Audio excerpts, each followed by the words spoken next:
Right on, man. Yeah. So let's see here. So are you streaming right now? Yeah, I'm live. Okay, let me get your stream up here. And I was playing some Super Mario World, Yeah. but I think it'd be a good idea to be able to put that on pause here for a minute. Yeah. Well, I checked into your stream because I saw you were live earlier and went offline, and Hmm. I saw the end of the VOD, Yeah. and you were like calling your ISP or some shit. I was like, Uh, oh, do you mind if I such a swear, or is that disaster. No, some? no, no. Okay. You're Okay. welcome. Yeah, you're welcome to. It's all Okay. good. Sorry about No, that. I appreciate you asking, but Yeah. no, I don't care. I don't care. All right. And we're good. All right, we're good. It's go time. Alrighty. All right, folks. This is my friend Commie Zoombini here, and being the flake that I am, I have taken forever to get back to him for a chat. We're going to chat about life, love, capitalism, and socialism. So yeah, sounds good. So what is your what? I know that you want to talk about capitalism and socialism. What brand, if I might ask, of socialist are you, or communist are you? So I would call myself an anarcho-communist. I don't really subscribe to like Marxist-Leninist principles that led like the USSR and other states in the Eastern Bloc. Um, Mm-hmm. I don't really believe that maybe this is going too in the weeds, but I don't really believe that Yeah. socialism can be brought from above onto people. I think people, in order for socialism to function, need to like bring it upon themselves in a Yeah. more like horizontal way. Oh, interesting. Well, okay. So got you turned up there. Now we're good. All Alrighty. right. So you say that socialism is something that can't be imposed from above. It's got to be organic. It's got to form organically from below, and then I guess trickle up. Or Um, how yeah. what are you imagining here as far as how does it gradually replace capitalism? Because what I've heard is from everybody I've talked to is that they say that the form of socialism you're discussing right now is just not really practical. Like for example, when they talk about democratic control of workplaces, I've said, well, you have the ability to do that now to form democratic co-ops. Why can't we do that? Why can't those enterprises that want to try that do that? And then gradually, if that's the better form of organization, it should eventually predominate. I always hear, no, there are just too many barriers in the way. So, what do you think? How would it be formed from below?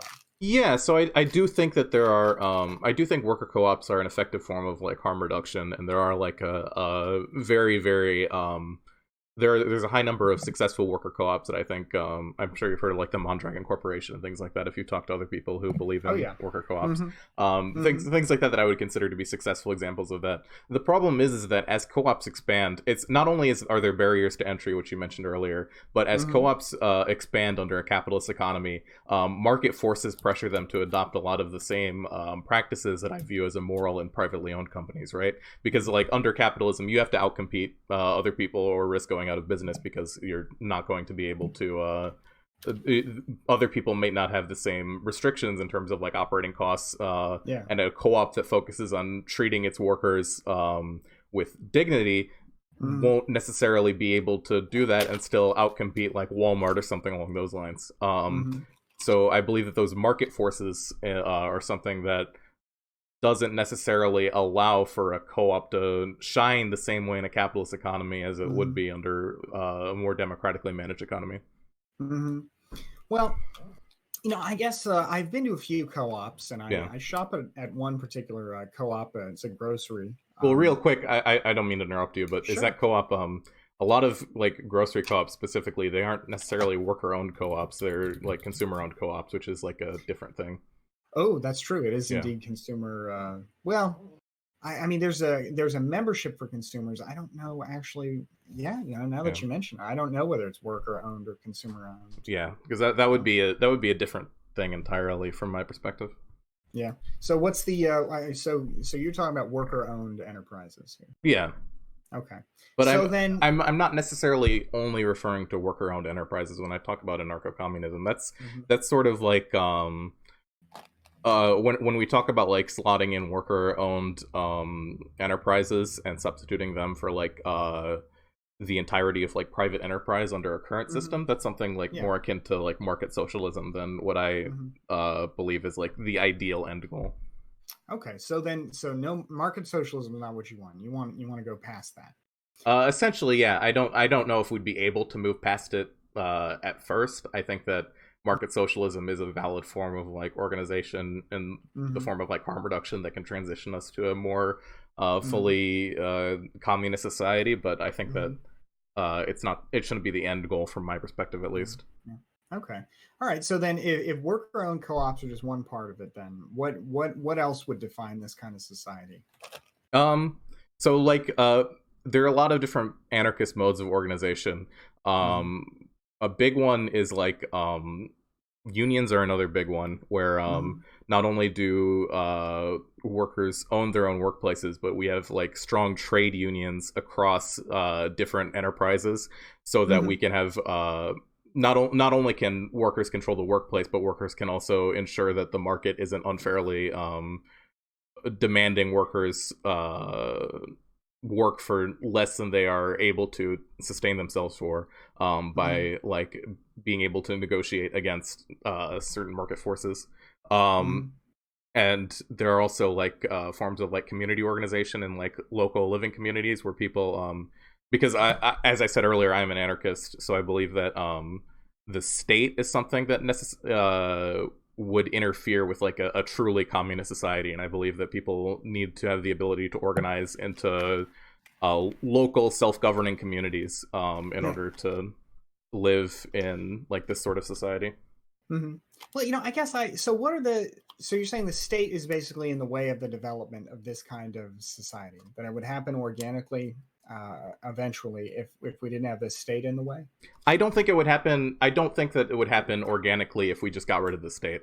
Mm. If, like, for example, if the United States collapsed today, we wouldn't have anarchy. We would have a series of like small ethno states that were reenacting slavery and bad shit Yeah, like yeah. that. Um, Yeah, yeah, yeah. No, I'm sure that would be a disaster. But I guess yeah, what I thought is that generally with socialism, and again, I'm not a fan of socialism, but I thought the general idea was before we have the utopia where we can, where the state withers away, we need to have a period of strong state control to do away with the power of one class oppressing another, and all the the problems of capitalism and the capitalist class, right? You need a strong state, I thought, to do away with all of that, and then you can usher in the anarchist utopia. well, that's the Marxist-Leninist perspective of things. Yeah. Like that's Okay. that's what those that particular like brand of Okay. socialism ascribes to, with the idea of like the intellectual elite of the vanguard party brings Yeah. socialism to the masses. Hmm. In practice, not only does this typically lead to pretty brutal regimes, as we can Right. see in like the Soviet Union and North Korea and other Hmm. states, there are a few Yeah. examples of Marxist-Leninism working in a way that wasn't completely brutal. However, Hmm. it's proven itself, in addition to that, just ineffective at actually bringing about communism in my eyes. Like, Hmm. Yeah. in addition to being like repressive in many ways, the Hmm. USSR also like collapsed. It succumbed to Yeah. capital. It wasn't Right. able to. The state wasn't able to compete Yeah. in the way that Marxist-Leninists seem to Yeah. think it will. That's true, and I mean it. I know that when we had a discussion last night, where somebody was telling me, hey, what about Catalonia? That's a great example Yeah. of anarchism in action. And of course, the first response I had was, look, I know that I've heard that some good things happened, but of course, it also collapsed in 3 years because the fascists overwhelmed it, right?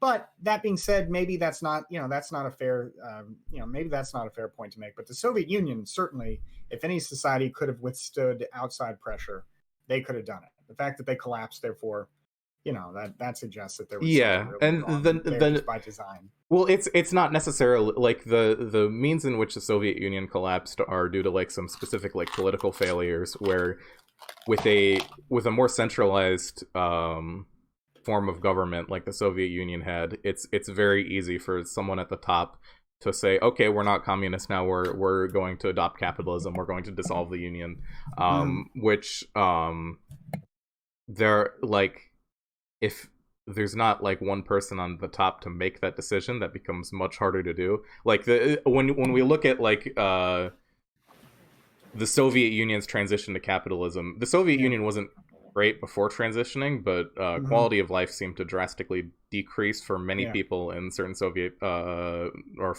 some Soviet and former Soviet countries. Some I did agree. really well after the collapse, but Hmm. others seemed to do poorly afterwards, and they didn't necessarily have a say as to whether or not Hmm. they were going to end this experiment and Oh yeah. embrace capitalism in a way Yeah, that, well, I mean, they went for like total shock yeah, therapy, right? Instead of instead of some kind of gradual change, yeah, just wiped out the existing structure and replaced it with something new. That I remember, for example, the way that they decided to unbundle the state-owned enterprises was to issue these vouchers to every I think Russian citizen worth their share of what that enterprise was worth, right?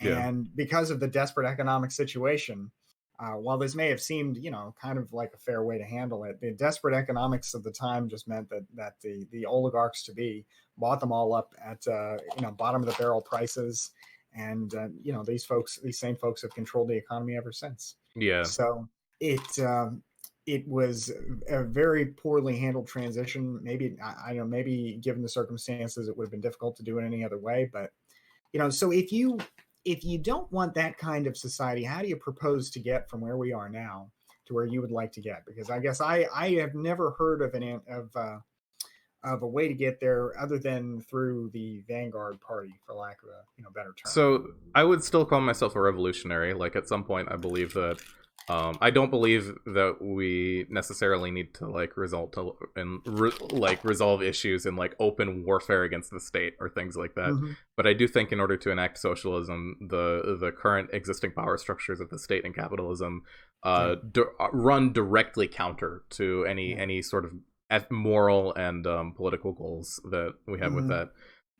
And I believe the best way to do so is through there are two really big anarchist principles, dual power structures and prefigurative politics, where like the Hmm. idea both of these work hand in hand. A dual power structure is essentially some sort of non-state community organization that wields power outside of the state, like say Hmm. like a democratically run like neighborhood committee of people who are committed to like supporting one another would be an example of like a dual power structure, or like Hmm. a trade union that's democratically managed by the workers who are participating in it.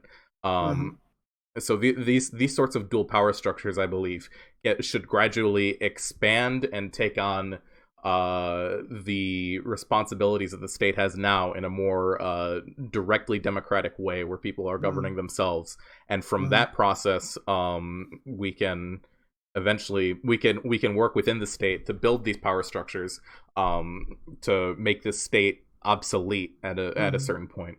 Hmm. The other portion of this that I mentioned, prefigurative politics, is the Yeah. idea that in order to transition to another mode of governance, especially Hmm. anarchism, uh, Hmm. we need to adopt the principles of that governance before the transition if we expect it to take place after the transition.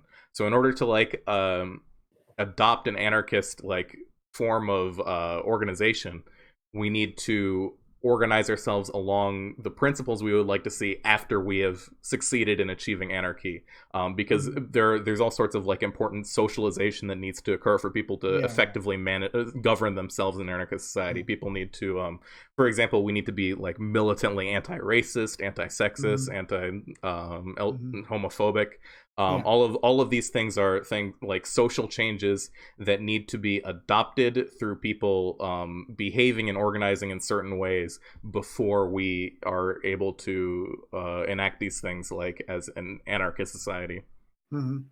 Well, so the one thing that I would say about that I don't quite get is I don't understand how you can get there by using the state when the state itself has I mean, is inevitably going to have the problem of bureaucracy, right? Where the state itself has an interest in its own perpetuation. Right. I mean, administrative agencies in the United States are typically designed with some predetermined goals in mind, right?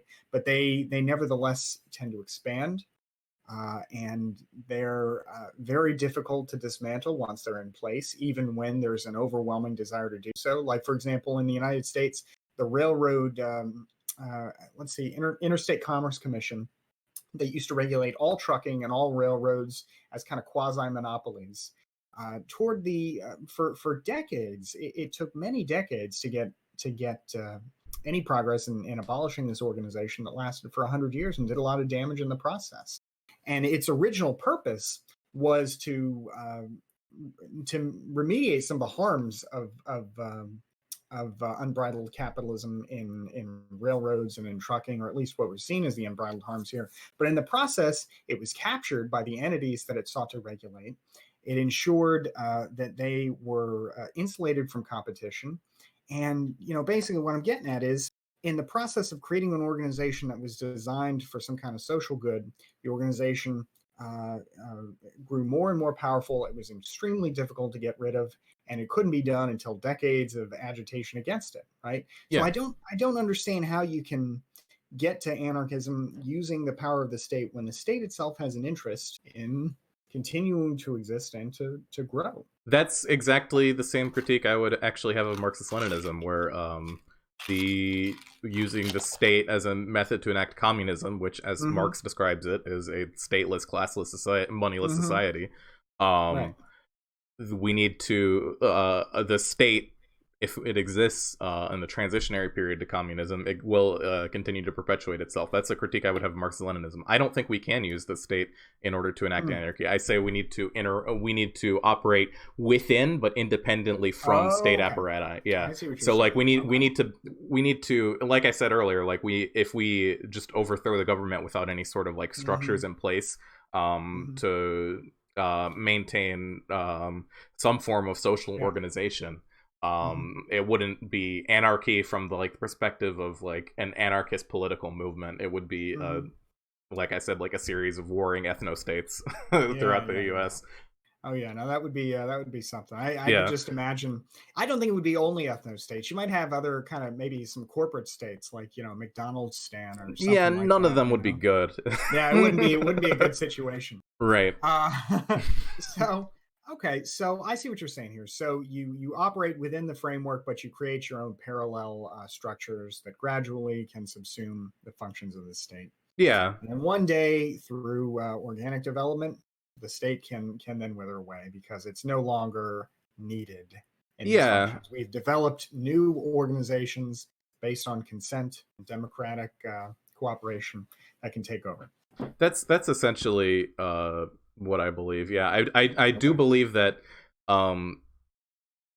the Italian anarchist theorist Malatesta said that we must walk towards anarchy, and I think we're gonna have to walk towards it at a pretty brisk pace. But I do generally agree with that. That the only way I believe anarchism is the only real sustainable way to build lasting socialist institutions that will be able to like succeed in the long term and not just the short term. Well, I could go with that because I guess from reading when I read your profile when you first sent me a message, I remember you had a line there along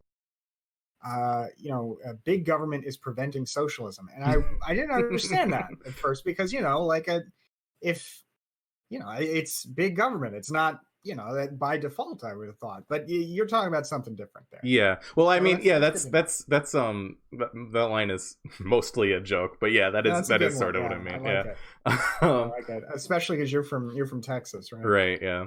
That was good. But socialism with Texan style characteristics. Yep. Another thing that I'd like to point out is sure. While like I do like strongly believe that like in like the principles of like nonviolence, historically when you look at like socialist movements within the US, there's frequently like even with nonviolent organizations, there's typically like when these movements grow powerful, the state seeks to actively subvert them using overt violence. Things like McCarthyism, things like COINTELPRO operations that sought to prevent communism in the United States at all costs. And you can see this abroad as well, where anytime, and not just communist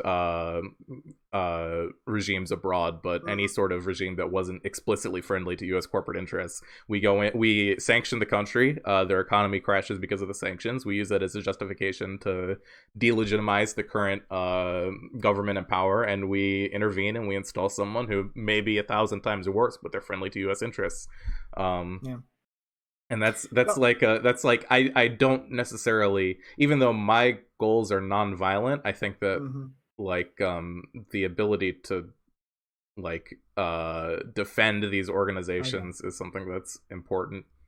So would you call yourself then, if I might be coy for a minute here, would you call yourself a friend of the Second Amendment then? Yeah, I would honestly. Okay. I think that gun ownership is important. I think that especially things like red flag laws, Yeah. I'm not in favor of, because typically I don't necessarily trust the state to be able Hmm. to make those assessments in an accurate way. Yeah. Like, for example, I see a lot of people talking about bans on people with mental health issues from purchasing firearms.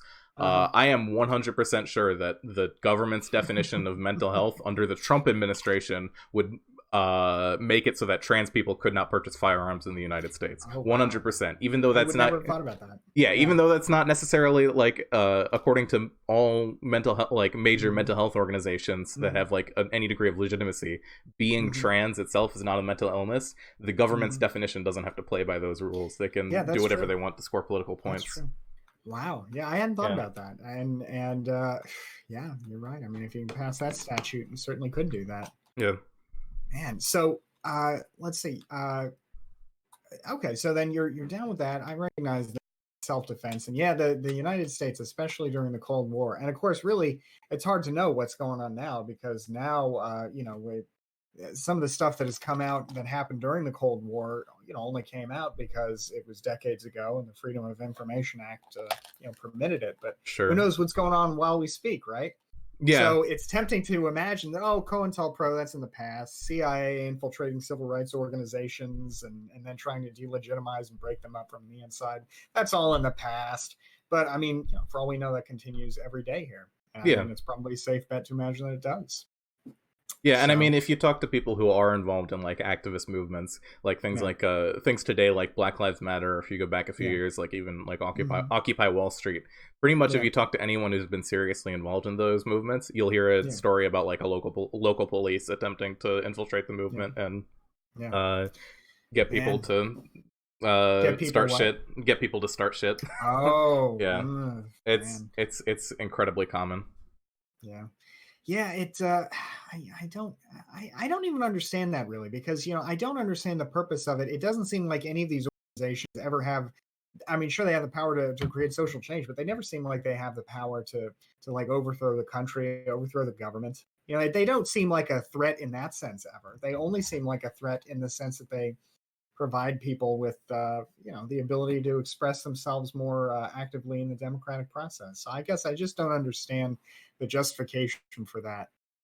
um I don't know. I mean, it seems like it can only be malicious, really. you Yeah, know I would say that the fact that this is like so that these like sorts of like police actions are so widespread, to the fact that they're nearly ubiquitous across the United States, and hmm to some extent I'm an American, so I don't know oh yeah, anything about any other country, yeah. but No, I'm right there with you. somewhat to some extent internationally as well. This is a pretty Oh yeah. ubiquitous behavior from the police force, and I think that speaks a lot to Hmm. how the institution of the police exists Hmm. under the framework of like a capitalist liberal democracy. How its Hmm. interests are not necessarily those of the people, but those of capital. And if you look Hmm. at like the history of the police and their actions today, it's pretty easy to, at least from my perspective, it's pretty apparent that they're not necessarily, well, some of what the police do does serve the public good. That's not the Hmm. function of the police in our current Yeah. framework.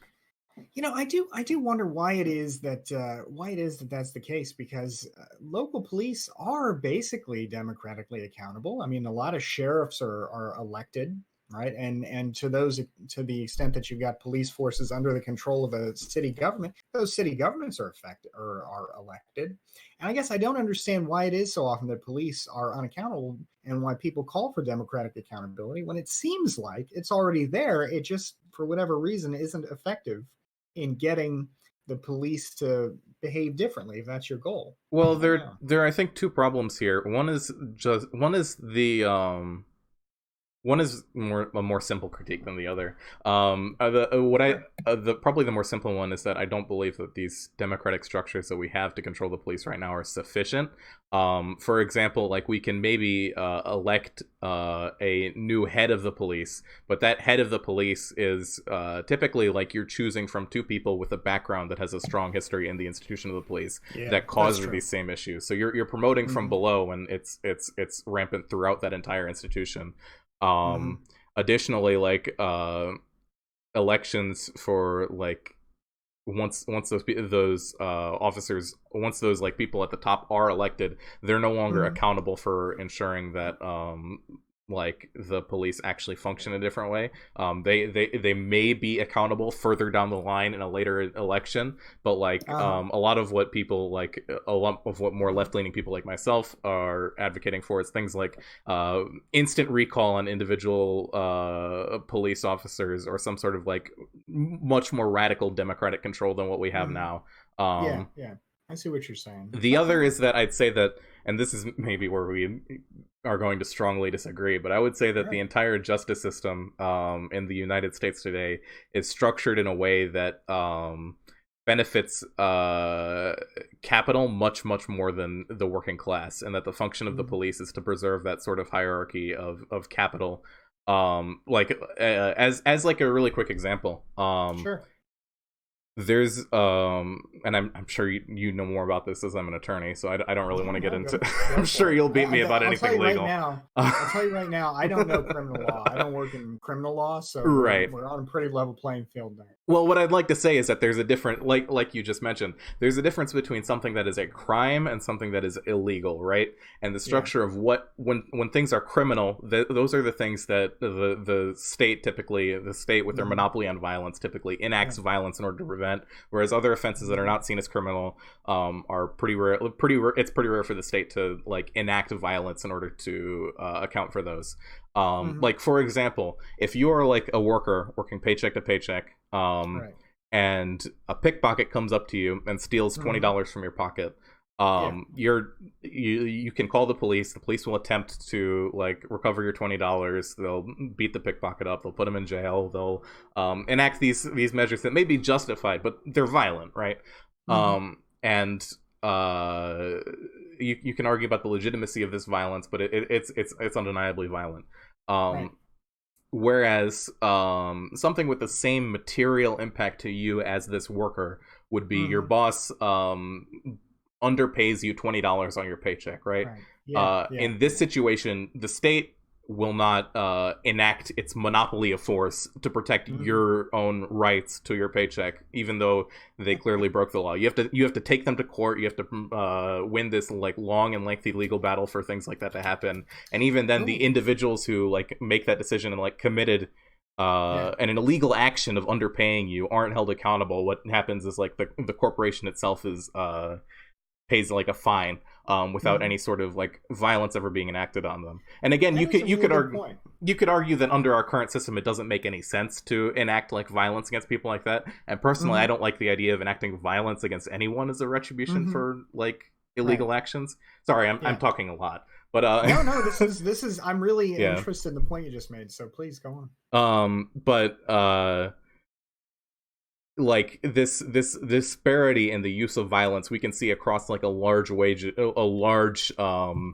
number of issues where working class crimes are prosecuted to a much greater and more violent extent than the crimes of like white collar criminals or Yeah. Oh, yeah, business absolutely. owners. Well, I think that's true. I mean, when you were talking about this, look, Sorry, it's you easier just for cut out for me for a little bit. What did you say? sure. I thought when you were talking about disparities in the justice system that you were going to be talking about basically just resource disparities. Like if you're rich, you can hire more and theoretically better attorneys.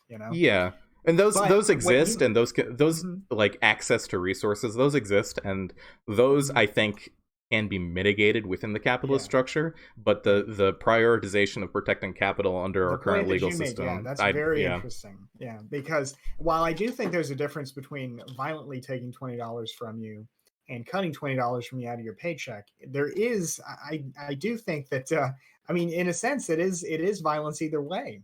I Yeah. mean, and so I think that there's, again, I want to make a real difference between physical violence there and Sure. Yeah. then but nevertheless, I think you make a really good point that is an interesting disparity all its own.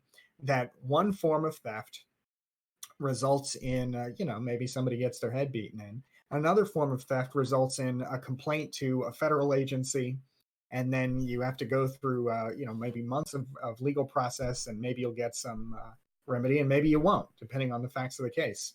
So that is very interesting. That in that sense, I would want to think about this a little more. But I think that your point that there are serious advantages to capital in our legal system. Yeah, there's some validity to that. I know, for example, that employment claims in the United States typically have to go to the Equal Employment Opportunity Commission, EEOC, before you can go after a company individually, right? Yeah. And that to me seems like such a basically a favor to the employer by saying, look, rather than go after you individually right away, I'm going to go to a government agency who has a monopoly on whether my claim goes forward.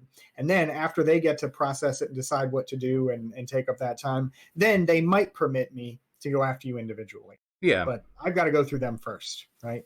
And that's a really interesting, all those kinds of policies where the government reserves to itself the right to act.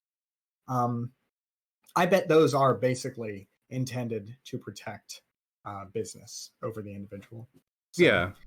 And like there are a lot of practically every well, not every, but there's like a very very wide range of issues in the United States today, where at least a very large contributing factor is like there's an inherent conflict between the interests of those who control capital in society and those who work for a living. Like it all boils down to if you like work at a job and you get paid a wage, you're interested in gaining as much money as possible for as little work as possible. That's just your inherent financial interest in our current system. Whereas the opposite is true for any corporation. And the fact that by like when you have people who privately own most of the economy, even if we have like a legal framework to protect the rights of the individuals in some cases,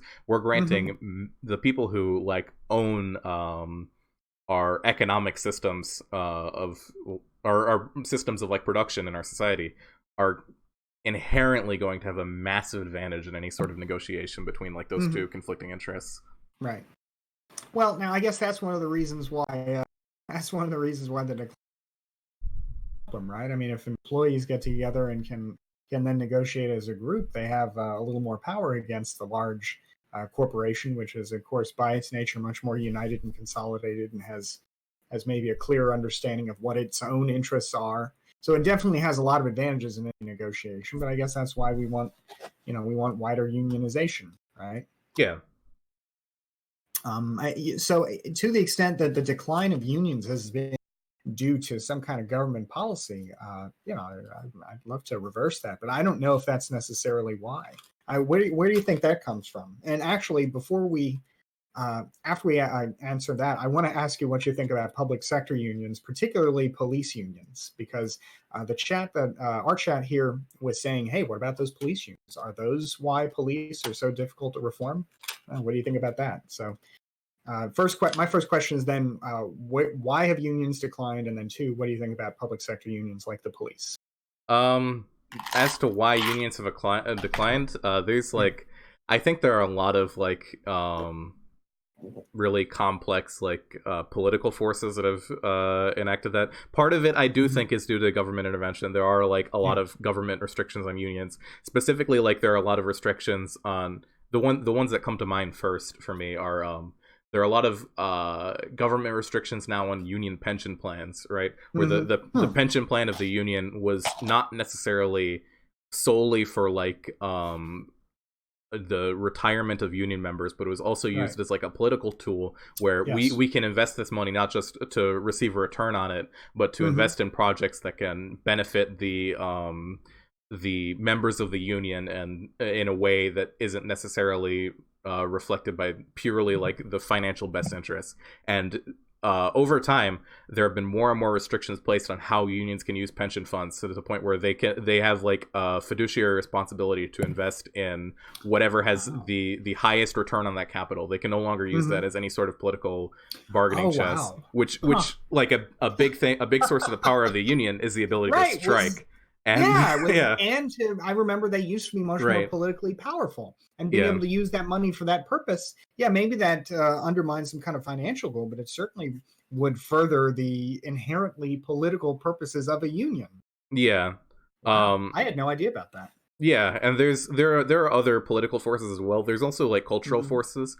I don't think like the effectiveness of like anti-union propaganda that's put out by corporations can be entirely dismissed. Like, I know it's like a cheesy joke, like, oh, you go to get your job at Target and they make you watch a 45-minute video about why you shouldn't join a union. But like, it's true. Like, if you're exposed to this over and over and over again, like, it's going to inform your perception of reality, I feel.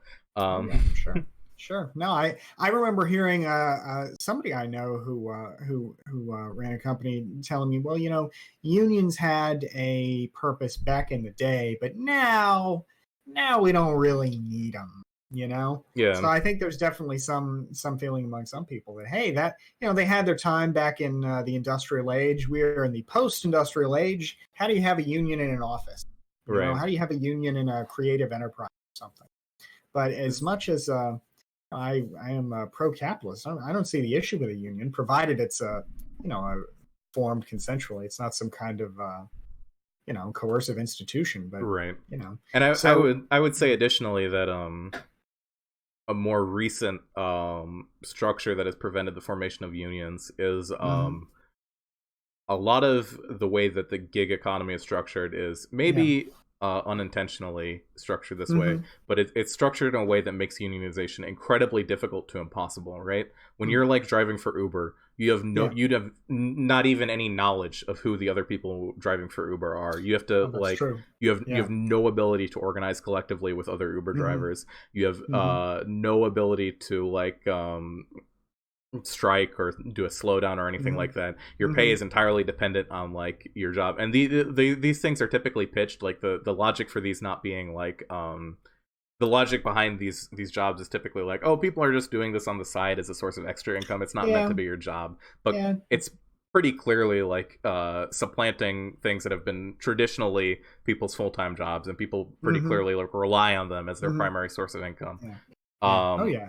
Another portion is like, we're talking on Twitch and YouTube, and that I feel is it's clearly like less blue collar than like driving for Uber is, but it is still a form of labor.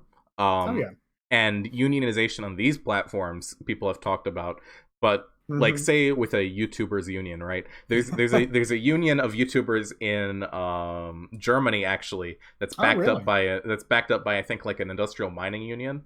And what they're doing is the industrial mining union is threatening to sue YouTube on behalf of the YouTubers union in Germany. And that's what's bringing change. But like, if you wanted to unionize YouTube and strike, YouTube's monetization makes that incredibly difficult. Like, for example, one of the largest YouTube channels is BuzzFeed. BuzzFeed a union member? How does like that, if a major source of their revenue is other corporations posting things on their platform, and that subverts any sort of capacity to unionize whatsoever. That's true. Well, although I guess that's not a union of corporations. Yeah.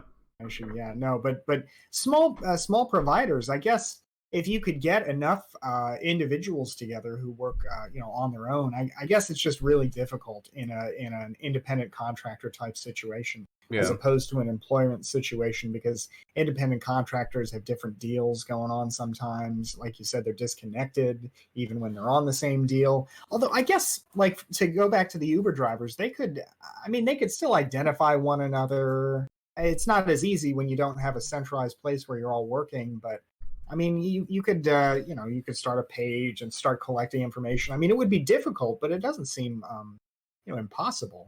It's the entirety, and again, I don't know, like, I don't know if we can say that it's Sure. intentionally structured this way to prevent people Yeah, from yeah. unionizing, But because I agree this is sort of though just a the side function. effect. Yeah, it's just Yeah. sort of a function of how these things sort of operate, Mhm. where it makes Mhm. things more difficult because of this isolation. Yeah, no, absolutely. I think that's such a good point, and I know that it can be. I mean, whether it is intentional or not, I mean, probably is irrelevant. The challenge is figuring out how to overcome it. I mean, I Right. know that unions seem to thrive in the industrial age because those were massive, centralized, labor intensive, everybody's in the same place working kind of jobs, you know? Yeah. And you know, in that sense, it was probably a lot easier to organize folks than it is in a lot of today's businesses where you've got, you know, various franchises disconnected from one another. Like an individual McDonald's only has what, maybe 30 employees total, right? Right. You know, even though McDonald's itself is a massive enterprise, but it's hard to imagine, for example, unionization across platforms like that. I know that there are industries employees union has, you know, that they've had some success. I've seen them, particularly in the northeastern states, have some success. So I guess there are new trends toward, you know, new unions. But you're right, just implicitly, it's so much more difficult than it was in the past. And I didn't know that there were laws in place preventing unions from engaging in basically the most fundamental political activity, not directly prohibiting them, but preventing them from doing so in a meaningful way with the money that they collect for the pensions. Right. Like, man, that's so crazy. And that seems like that is, gosh, it's easy to imagine how that might have even been intention, but in practice, it just worked out to gut the political power of unions, right? Yeah. And of course, there's nothing like that on, you know, behind corporations who can spend their money as they see fit. I mean, Right. subject to the board of directors, but of course, the board of directors understands, hey, yeah, political, you know, we got to play the political game. So, Right. wow. Well, so what do you think about police unions? Because I know that police unions are often the first to come and say, "Hey, look, you know, I know that this violent incident involving the police looks bad, but hey, let's let the process work. Come on, guys, let's let the process work. Let's wait until we get all the facts before we, you know, before we take action." Yeah, my problem, I don't think that my problem isn't necessarily with the police union itself. I think that the structural issues with like our justice system and Mm-hmm. with how the police are seen as an institution goes deeper Mm-hmm. than like a group of police officers colluding through a union in Yeah. order to prevent them Yeah. from being accountable for any of their behavior. So I don't think that I'm not like a big fan of police unions, because you're right, they do enact they do like directly stand opposed to any sort of apparatus that will make Mm-hmm. the police more accountable for their actions. But I believe Mm-hmm. that the police would still be resistant of this even if the union wasn't in place. Yeah. Like this is more of a symptom, I think, of the institution of the police having some like pretty deeply ingrained flaws that are just endemic to how we structure the police in our society, rather Mm-hmm. than a function of like the unions themselves being corrupt. Wow. Huh. Yeah, you know, I can see that. I do have a problem though with a lot of public sector unions because on the one hand, sure, they, you know, they've got every interest in unionizing too, but it seems like that there's a big difference when you've got a service that everybody needs, or at least everybody pays into, uh, and which has the kind of coercive power of a police department, right? It just seems so difficult then to imagine that they can be, you know, fully accountable as public servants if they have this, you know, these extra layers of protection that keep them basically insulated from public, you know, public pressure. So, Yeah, and I do think that the bureaucracy and like unelected officials in positions of mm-hmm. power is like an inherent flaw in our like democratic system today. Like Yeah, I don't believe that democracy in the United States goes nearly far enough to be yeah, considered a sufficiently democratic system. yeah, And part of that includes like as you said, like public sector employees. I do believe they have like a legitimate right to unionize, but I believe that they need to be managed in a way that's more accountable to the needs of yeah, those that they serve. Yeah. yeah. I mean, at least the police who are. Sorry, you just completely cut out for me. Oh, sure. Sorry about that. At least for a police union, which has this monopoly of violence, you know, or the police have the monopoly of violence, and that just seems like a real unique situation that would need more democratic oversight. And between the limited oversight that we've got now and the power of police unions, it seems like it would be very difficult to make any kind of change there, particularly with the way that police seem to work in the justice system now, where the justice system, I mean, it depends on the police, right? So it's real hard to find. It seems like it's hard to find prosecutors who are willing to put it on the line to take down a police officer, because these are people that they work with every day. I mean, prosecutors are, I think, in everywhere typically regarded as law enforcement officials themselves. Right. And so it's difficult then to have, the system just isn't really designed, I think, to prosecute police, because it's one thing to say, hey, look, it's it's difficult to be a cop. There are problems are going to happen sometimes, but it seems like they are almost always able to get off without much punishment. Yeah. Except in the most egregious situations. So it just seems like there's a problem there by design. It's almost as if the police are asked to prosecute themselves. They are asked to prosecute themselves. Another big thing, there's a book I read recently that I would recommend for anyone to read. It's by Alex Vitae. It's called The End of Policing, and it goes into a lot of detail about how the police currently the police currently become responsible for social issues that the government does not address. Like, for example, when in like 70s or I don't remember what year it was, but when mental health asylums shut down in the United States. There was no the asylums were cruel and should have been abolished, but there was no social institution in place to remedy the legitimate need these people had for mental health care. And what happened is this became a burden upon the police department, where we're relying this behavior that was is now dealt with when there's a problem by the police, rather than being treated in an equitable way. The same can be said for like things like deficient education systems. Like, for example, pretty recently there's the whole controversy about Kamala Harris trying to prosecute parents who do not like for truancy offenses. Kamala Harris. I have a major problem with that, not because like not because I think that it's wrong to try to fix the issue of truancy, but I think that the tools available for the police to use in order to solve these issues, the police can't be experts on all of these things. We can't have the police be our social workers, our teachers, our mental health care providers. That's such an interesting critique of the police, because it's not an attack institution, which I feel like is a kind of a losing argument. Those folks who will say, for example, like all cops are bad, right? I mean, that just feels like, to me, it feels like posturing. But what you're saying is a much more, I think, nuanced opinion, which is, look, this is like sending troops into Iraq to build a country, right? That's not what they do. That's not what soldiers do, right? You can't send police into communities and expect them to address social problems when their role that's not their role, right? Interestingly, if we look at the rules of engagement for many people in the military, it's actually like if you had a soldier shooting an unarmed combatant an unarmed non-combatant in a war zone, the soldier is prosecuted much more heavily than a police officer would be for doing that to a U.S. citizen. I just think that's an. If you bring that up, that is very. I want to check that out. Check out those rules of engagement, because that's so. It's so frustrating. And I also I do wonder why somebody in the chat mentioned this. There are so many smarter, non-lethal, non-aggressive tools we could give police, so much technology out there.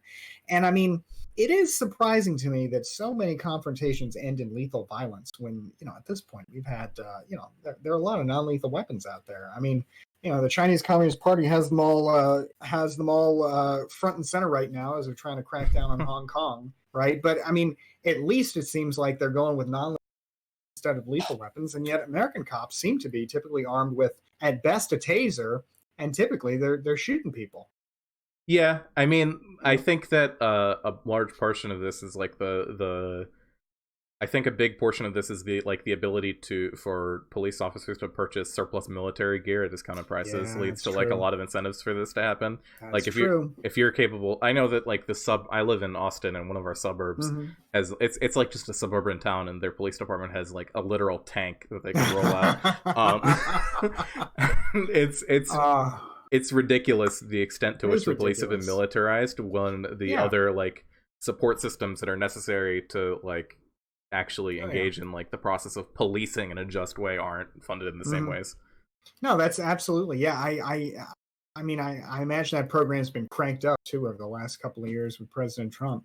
I remember Obama tried to curtail it ever so slightly, Yeah. and now it's probably back full force. And it's so ridiculous too, because one or two things will happen. Like I remember there was a robbery some years ago where a couple of people robbed a bank, and they happened to have body armor and assault weapons while they did it, right? Very uncommon that this happened, but nevertheless it happened. And the police had a real difficult time handling it because they weren't armed to be able to take them on here. And as a result, the entire country now, yeah, the North Hollywood, thanks LA Free Clinic, the North Hollywood robbery, and as a result, the entire country's police force has been militarized to deal with this contingency. Right, when it's Right. such a rare one-off thing, it's like, yeah, sure, you got to have a SWAT team for situations like that, but to have the entire police department equipped to take on full-scale domestic insurrection, I mean, it just seems unnecessary. And when you've got a hammer that big, you want to use it. Yeah, it's used in a lot of ways that are like I'm sure you're familiar with like tons of examples of this, but like Mm-hmm. the one that I think is just probably one of the absolutely most cruel ones is there was a police officer who threw a flashbang grenade into a non-violent drug offender's home. Yes. Yeah, And I yeah, know what you're talking about, okay, and yeah, I forget what yeah, happened, but I think the baby was there, injured.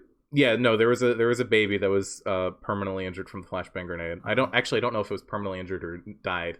Yeah, it I may have think been. I don't I remember, think the but baby yeah, died, but I know the one you're talking about. potentially the most ridiculous part of this to me is not just the excessive use of cruelty in the actual Hmm. action itself, but the Oh fact yeah. that afterwards the parent of the child was charged with negligence due to the child's death. Oh my God. Yeah, It's like when the police will shoot a dog, right? Which I have that to be something that happens not uncommon. Shoot somebody's dog, right? No punishment for that, of course. But if right. somebody in the process of shooting at the police will kill the canine police officer, they'll treat it as though they've killed a police officer, Yeah, right? And it's like, hey, again, I think there should be some kind of punishment, sure, but you didn't kill a person, you killed a dog, right? right. And yet they'll go and try and treat him just like they literally killed a police officer. And it just seems like the whereas meanwhile when the cops do that, no problems whatsoever. I know I killed your dog, but hey, it barked at me menacingly. I mean, I'm sure we've all seen that clip of the police officer who whistled to the dog to come over near them, and then they shot the dog, right? Right. So that kind of stuff happens all the time, and I don't understand the absolute the cruel disparities in it. And I guess it's just I want to imagine that it's all holdovers from a time where we had a different understanding about drugs and a different understanding about the role of police in our society. But the fact that this stuff still goes on, particularly the violence with which drug crimes are often treated, these inherently non-violent crimes. You know. Yeah, and a lot of the enforcement of like the start of the war on drugs was in many ways like a direct result of government aggression towards like black socialist organizations like the Black Panther Yeah. Party. Like this Yeah. is like the war on drugs and the like excessive policing of black Hmm. communities under the guise of Hmm. the war on drugs Yeah. started because black people were organizing in a way that to Hmm. ensure that their rights were protected. Right. Yeah. And this sort of um a lot of southern police departments formed as slave catching units essentially in the beginning. Yeah. And while I don't necessarily believe in judging an institution like over 100 years later for what it was Right. founded to do, Yeah. we can Yeah. see that the behaviors have typically not changed. Like just recently, there was the police department in Galveston that was carrying, like, carting on horseback, carting a black man Oh, I around by saw that. on a leash. Oh, Like this is yeah. like very Like, clearly like white supremacy. yeah, yeah. I know that that optics are, should be secondary to practice, but I mean, come on, who can see that and not conclude, hey, Chuck, do you think we should be doing this? Doesn't something Right. about this seem a little off? Oh gosh, I don't know what you're talking about, Bob. This is just standard operating procedure. Yeah. Oh my And like, god. I've been to Galveston. You can drive. It takes like 2 minutes to drive across town in a squad Yeah, car. It's not like yeah, there's any necessity to do that. yeah, yeah. Seriously, that's like the ultimate perp walk. Right. Right? Leading a guy by the neck from a horse. Oh my God. Well, I wonder if one of the things I wonder about when I hear folks talk about kind of structural problems in our society is it because of, is it because of, I guess, the power of capital and a system that prioritizes capital over individual people? Or is it because, look, ultimately, most Americans just are really supportive of the police? Something about culture in America seems to render most people in support of kind of law and order. To use a phrase that President Trump used, a law and order approach to society where you have really strong and barely accountable police forces. Is it just something that most people, whether we like it or not, seem to want? To answer both of your hypotheticals, like, is this Yeah, a problem with capital, or is this a problem with American culture? The answer to yeah, both, I feel, is yes, and they directly yeah, tie into each other. yeah.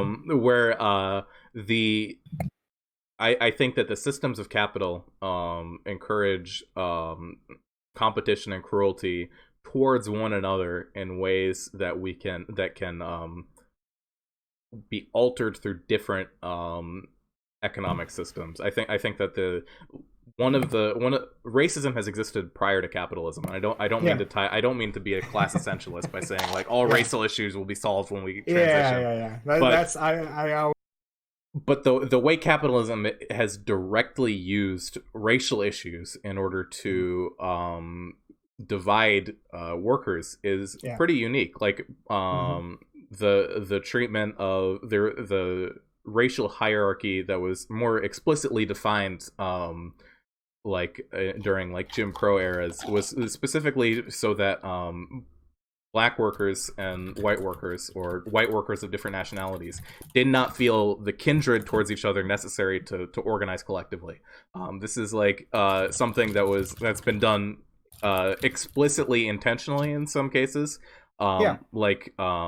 For one good example is you were talking about like industrial mining unions earlier. A lot Yeah. of like 19th century mining companies Hmm. would organize their like mine crews Yeah. with immigrants from different nationalities so that they did not Yes. share a language to prevent them from unionizing.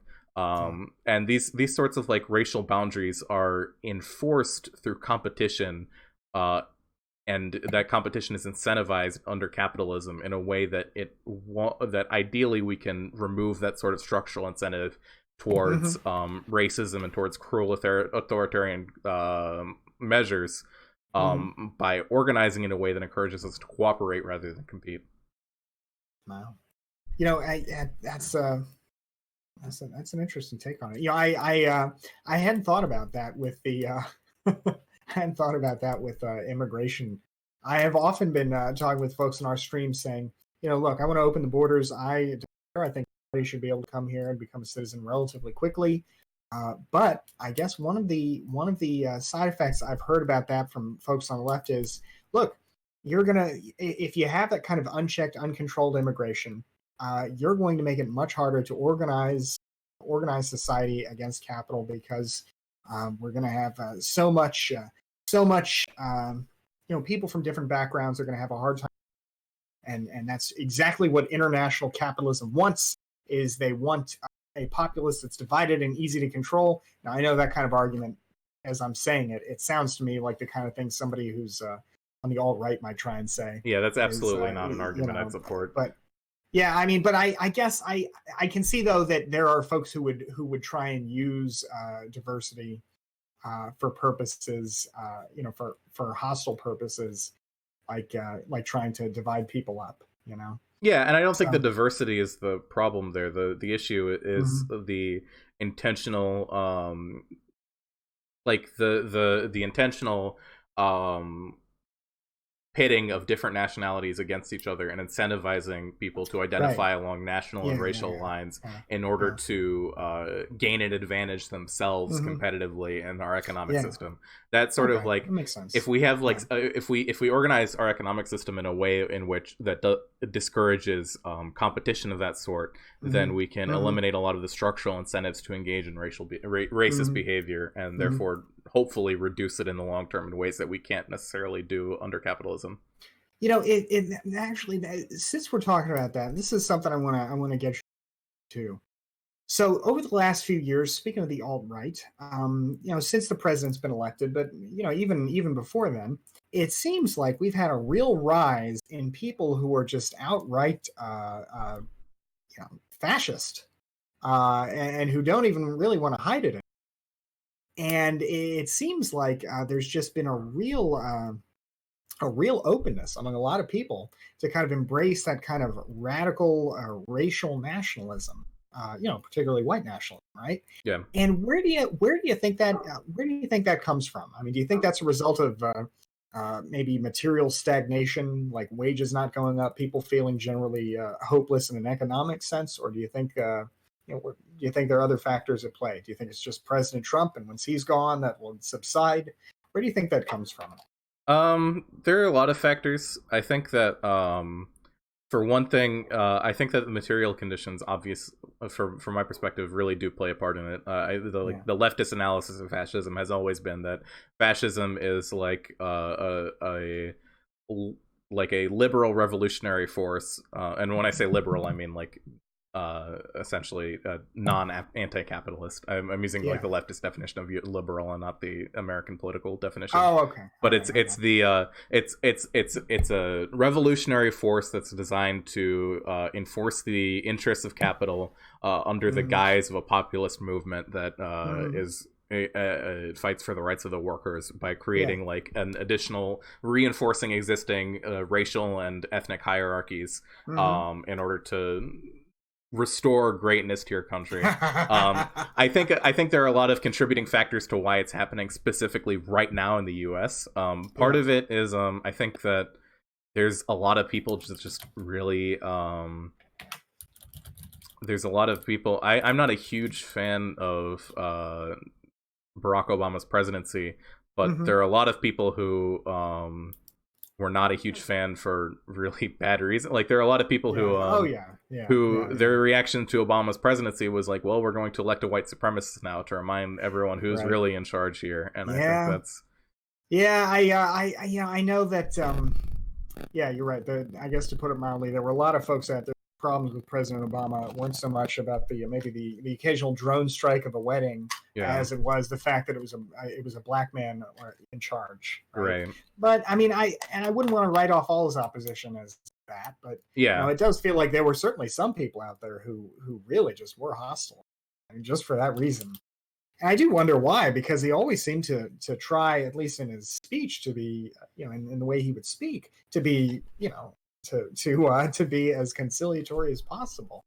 So I do yeah. wonder where that comes from. Well, I think racial hierarchy in the United States is Hmm. like a long-standing cultural institution that has like Yeah. a wide variety of factors that play into it, Yeah. that simultaneously agitate racist intentions and Hmm. reinforce people to become more Hmm. racist. Hmm. Hmm. And it's not something that's easily boiled down to like one single factor Yeah, as that's to true. why people are acting in this way. That's true. The multifactorial analysis, Yeah. always less romantic, but always the way it really is, right? So it's always much more fun when you can say, "Look, Chuck, it's real simple. All right, president's a fascist, and that's it." Yeah. Yeah, I don't I know. mean, I would honestly like I would say that yes, the president, like I'm not gonna defend Donald Trump, but No. like like I think that someone like Donald Trump was Mhm. sort of inevitable at this point, Yeah, and that yeah. removing him isn't going to remove the forces that led to his like rise to the presidency. Have you ever read Rules for Radicals by Saul Alinsky? I have not read that, no. It's a real good book. I bought it because I remember when he was president, there were always his detractors, would often say, "Oh, he's a far left in the Saul Alinsky tradition." Yeah. And I wanted to, find out what that meant. And basically, it's a book about kind of edgy left-wing organizing, right? Community organization, community action. And I use the word edgy not in a rough sense, but to say that he would, he thought basically that making your protests interesting and fun, in addition to just, organized and active, was important. And he ends the book by saying, look, my next great project is that I want to start organizing the suburban white middle classes, because I think that there's a lot of hopelessness and desperation building in. And this is a book he wrote in the 70s. I think there are a lot of problems that white middle class suburban people have that they're not so big now, but they're growing. And eventually, if we don't organize them on the left, some kind of nationalistic savior on a white horse is going to come on out and rally them up, from the right wing. Right. And I remember reading that, and then when President Trump was elected, Saul Alinsky died a couple of years after he wrote this, but I just thought, yeah, hey, that was the prediction. It happened. Right. Noam Chomsky, I know, wrote a lot about something similar to that too, around the 90s. Yeah. Yeah. So I do think there's something to, he's a symptom of something that was already there. I don't know that I would. I know that I call him straight up a fascist, but a lot of the things that he does seem to trend in that direction. Yeah. I don't think Donald Trump is intelligent enough to have any sort of coherent ideology, if I'm being 100% honest. It's not. Yeah, it doesn't seem to be ideological. Right. It kind of remind me of Charles de Gaulle when he took power.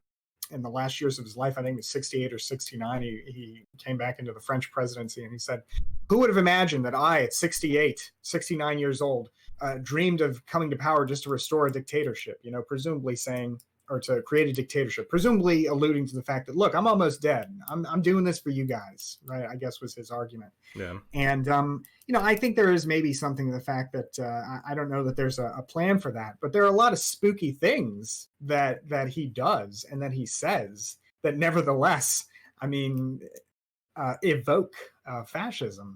It's easy to default to the way that immigrants have been treated, but some of the other stuff which of course is Exhibit A, right?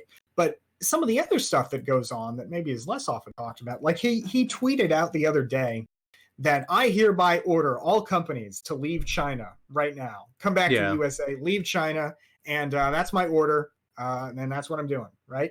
And I just thought, wow, hey, the president thinks he should be able to control the entire economy. Boy, that sounds like creeping fascism right there. Yeah, right. I would say that like Trump's rhetoric, especially like even from like before he became the president, Trump's rhetoric consistently pointed towards like enforcing like some sort of racial hierarchy to maintain order in the country. Like there were all these instances like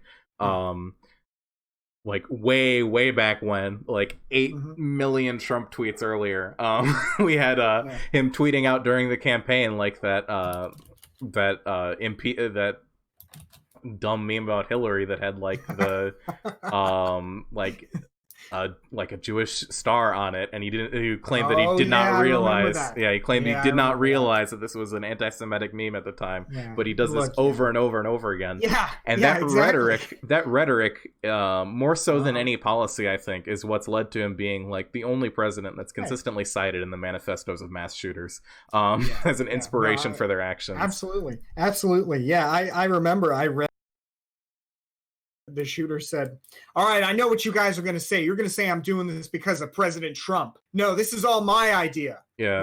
And I just was thinking, wow, this is how saturated the mass shooter manifestos are. At this point, this guy basically like knows that everybody's going to attribute his stuff as far right madness, and he's just desperate. No. This is me thinking here. Right. Okay. Yeah, it's just crazy. Crazy, man. Well, I do hope that after he's out of office, hopefully soon rather than later, that some kind of fever breaks. And, but there are, I think, those out there who say, look, President Trump is a blessing in disguise because he's agitating he's accelerating the decline of capitalism. He's basically speeding up the timeline, right? And in a sense, he's a good thing because he's clarifying the narrative. He's revealing the right to be what we always knew it was, right? Do you think there's any? How do you feel about that kind of acceleration type argument? I'm not sure if I'm expressing it properly, but the idea that things getting worse can be a good thing. I think that maybe there's something to that, but I think that argument is really easy to make when you're not the one being thrown in the camps, right? No, I agree. That's like I think that there's a degree of truth in the fact that people, when they feel like they have more to lose, they're going to like lose out on something, are more likely to like actually take action to change things. But I think that there are much more effective ways of organizing than just making everything get worse. And especially like we don't really have time to recover from the setbacks that Donald Trump is leading us on things like, especially like climate change. Like that's literally something that we have a timer for, that every decision Trump makes that rolls back our progress on that just a little bit is just a ticking of the timer. And I choose to be optimistic on climate change because it's it's like I can be optimistic or I can give up, and I'd rather not give up. But absolutely, like it's seeing setback after setback after setback and knowing that there's a limited time to fix things is a pretty drastic situation to be in. How do you feel about now? I know you as an anarchist, who believes in bottom up rather than top down solutions. It feels like to me that climate change is. I feel like our politics would be a lot simpler in terms of the small government, big government duality without climate change, because climate change throws in a variable where it's like, look, we need to do something now, and now is the ultimate justification for big top-down centralized government solutions, right? I mean, hey, if the Earth's really going to burn if we don't do something in 10 years, I mean, it really doesn't matter how good I am with recycling or how many fewer flights I take. I mean, we need somebody to force some some environmental strictures. So do you think that I'm not necessarily saying I agree with this, but if you view it as an emergency that's that serious, I mean, do you think there's a case for that kind of emergency centralization, or do you think that's more harm than good in the long term? Well, I'm skeptical of emergency centralization's actual ability to enact that sort of change, right? Because when you centralize things to that extent, you're enabling people to make the decision to fight climate change much faster. However, when you have like that decision being made from like a centralized organization, it becomes like the process of how you actually go about doing that becomes much different, and there's a lot more bureaucracy involved when you have like a centralized system. I believe sort of that a big part of fighting climate change is going to be reduction of consumption overall. Like I don't believe that we're going to a switch to renewable energy is going to be like a feasible solution long term for environmental issues. I believe that the environment, if it's going to be saved, a big part of saving it is going to be that we are going to have to consume less overall. And the question is, how do we equitably whether this is going to happen whether we like it or not. Like we're going to either start consuming less now and try to manage that in a democratic and equitable way for everyone who needs that, or we can wait and not do anything, and then it becomes like a power struggle for who gets to consume more and who's forced to go without. So you're saying that you think that one way or system is going to collapse due to presumably environmental factors. I don't think the system's going to collapse. I think there's going to be like dramatic, and I don't think this is going to I don't think the collapse or what's the like dramatic changes. I don't want to say collapse because I just said it. No, that's a good way to put it, though. Dramatic changes. Yeah, the dramatic changes are going to happen. Like I don't think those are going to happen in 10 years or 12 years. Like 12 years is like the estimate for like when we hit the point of no return under like the current estimates, but the actual like mass shortages I don't think will start until probably it will be our fault, but I don't think we'll necessarily see the consequences of that. Yeah, I know what you mean. Yeah, I know what you mean. Yeah, I guess I think that if if there's a way to deal with climate change on the back end in terms of efficiency and production and in energy generation and new fuels and more electrification, where right now we're say burning fuel, like Right. electrified flights rather than flights that burn jet fuel. I think there's a lot of hope there, but I don't think that folks are going to countenance a decline in their living standards. I mean, I think that a lot of what we've got already in terms of the fractious, heated politics of today, just from the idea that this generation is not going to do better than the generation before it, right? I mean, I feel like that's already fomented a lot of discord, and so I got to say, I don't know that folks are going to accept a decline in their living standards. See, here's the thing: is I think that Yeah. ideally, I don't think that most people are going to have a dramatic. Yeah. I think that the decline in living standards will be for those who, because when we look at Mhm. how our society is like stratified, consumption isn't equally distributed among all people. There are people who consume much Yeah. more than others, and Yeah. some people consume more than others because Mhm.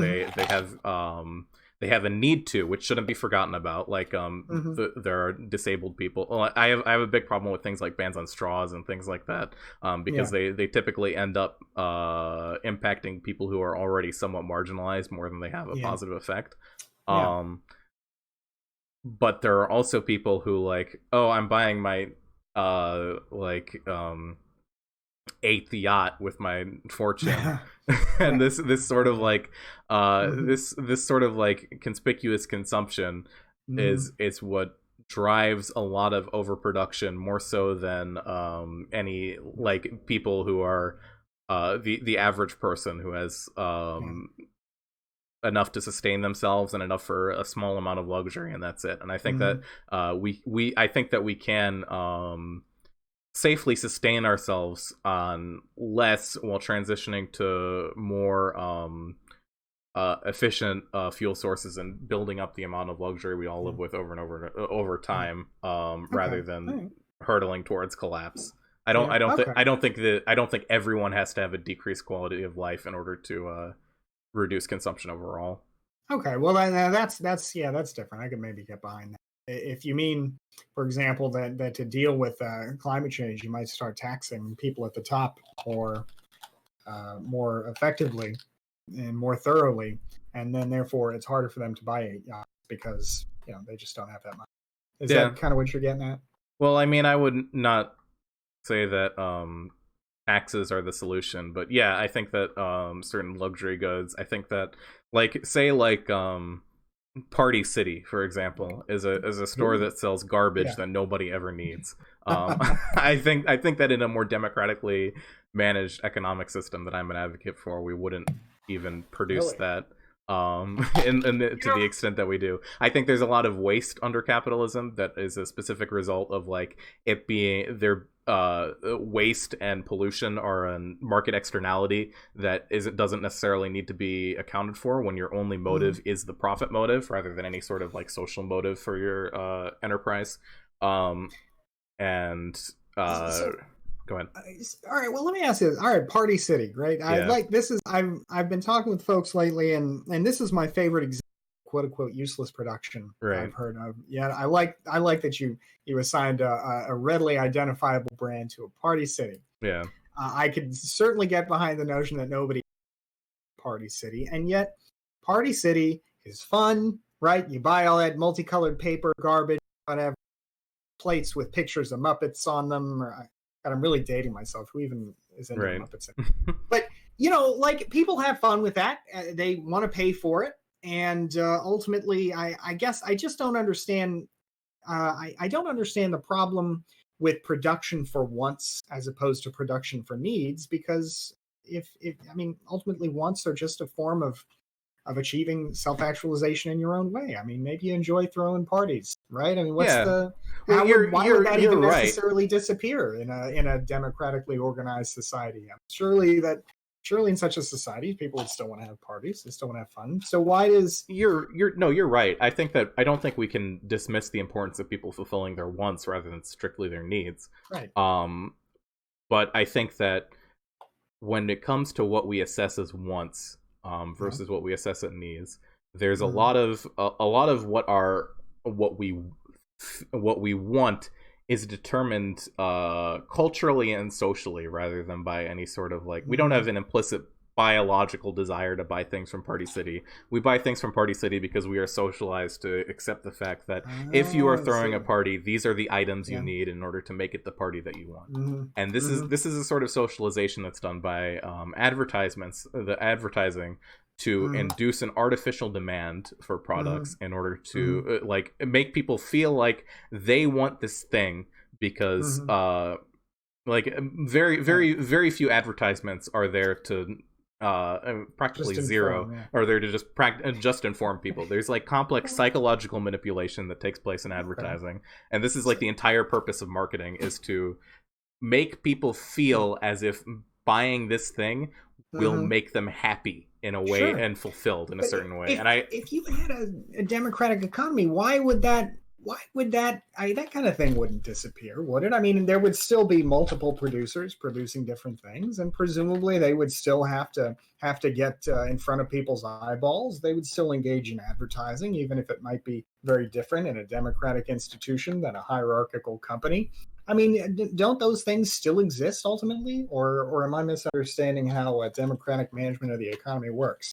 Well, I would say that a big part of what I would like to eliminate with a democratically managed economy is the elimination of the profit motive in a major way. I think that that's the inherent flaw behind market-based systems that makes me skeptical of things like market socialism's long-term Yeah. sustainability, because I believe that market systems, while they're very efficient at determining like the demand of certain products through Mhm. like a currency, Right. they typically are subject to like to Mhm. externalities that Right. they have no solution for. Mhm. And state managed solutions for externalities tend Mhm. to not necessarily play well with a lot of market forces, Mhm. to the extent where these like two forces are in conflict, and the market typically over the long term may suffer some setbacks, but inevitably either bypasses or rolls back any sort of attempts to curtail it.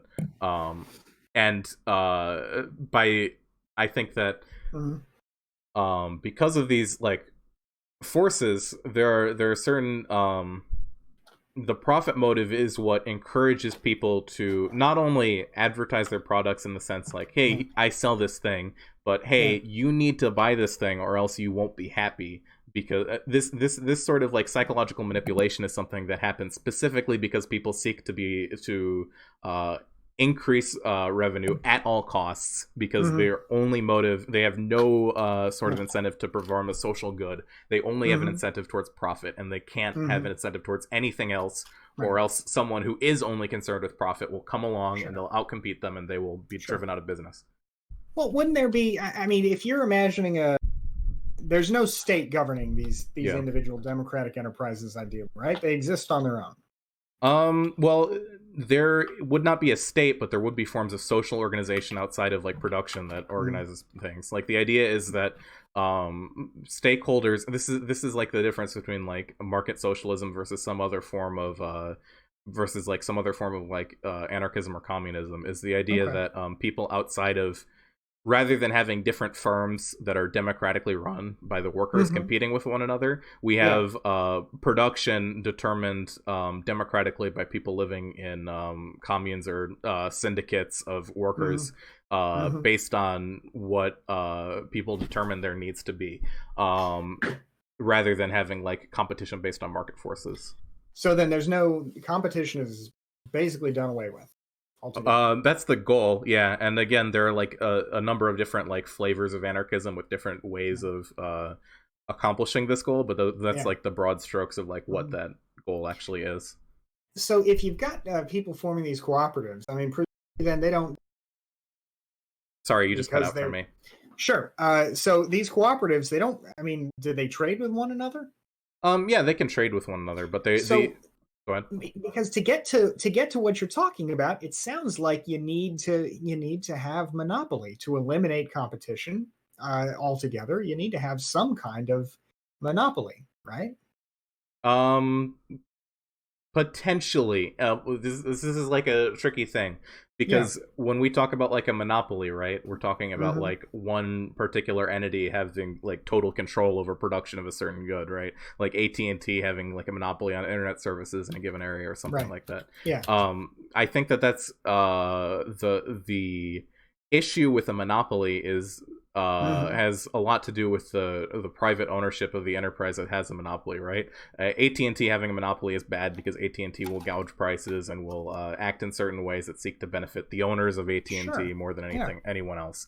And monopolies would also be a problem in market socialist systems because it would have it would be the same thing, but the monopoly would benefit the workers rather than the shareholders of the company. Hmm. I Hmm. think under a more democratic system, we can the monopoly is not necessarily, it's a monopoly that's controlled democratically by the entire society in a way. It's not Hmm. necessarily a monopoly in the sense that we see it now in a more like market-based system.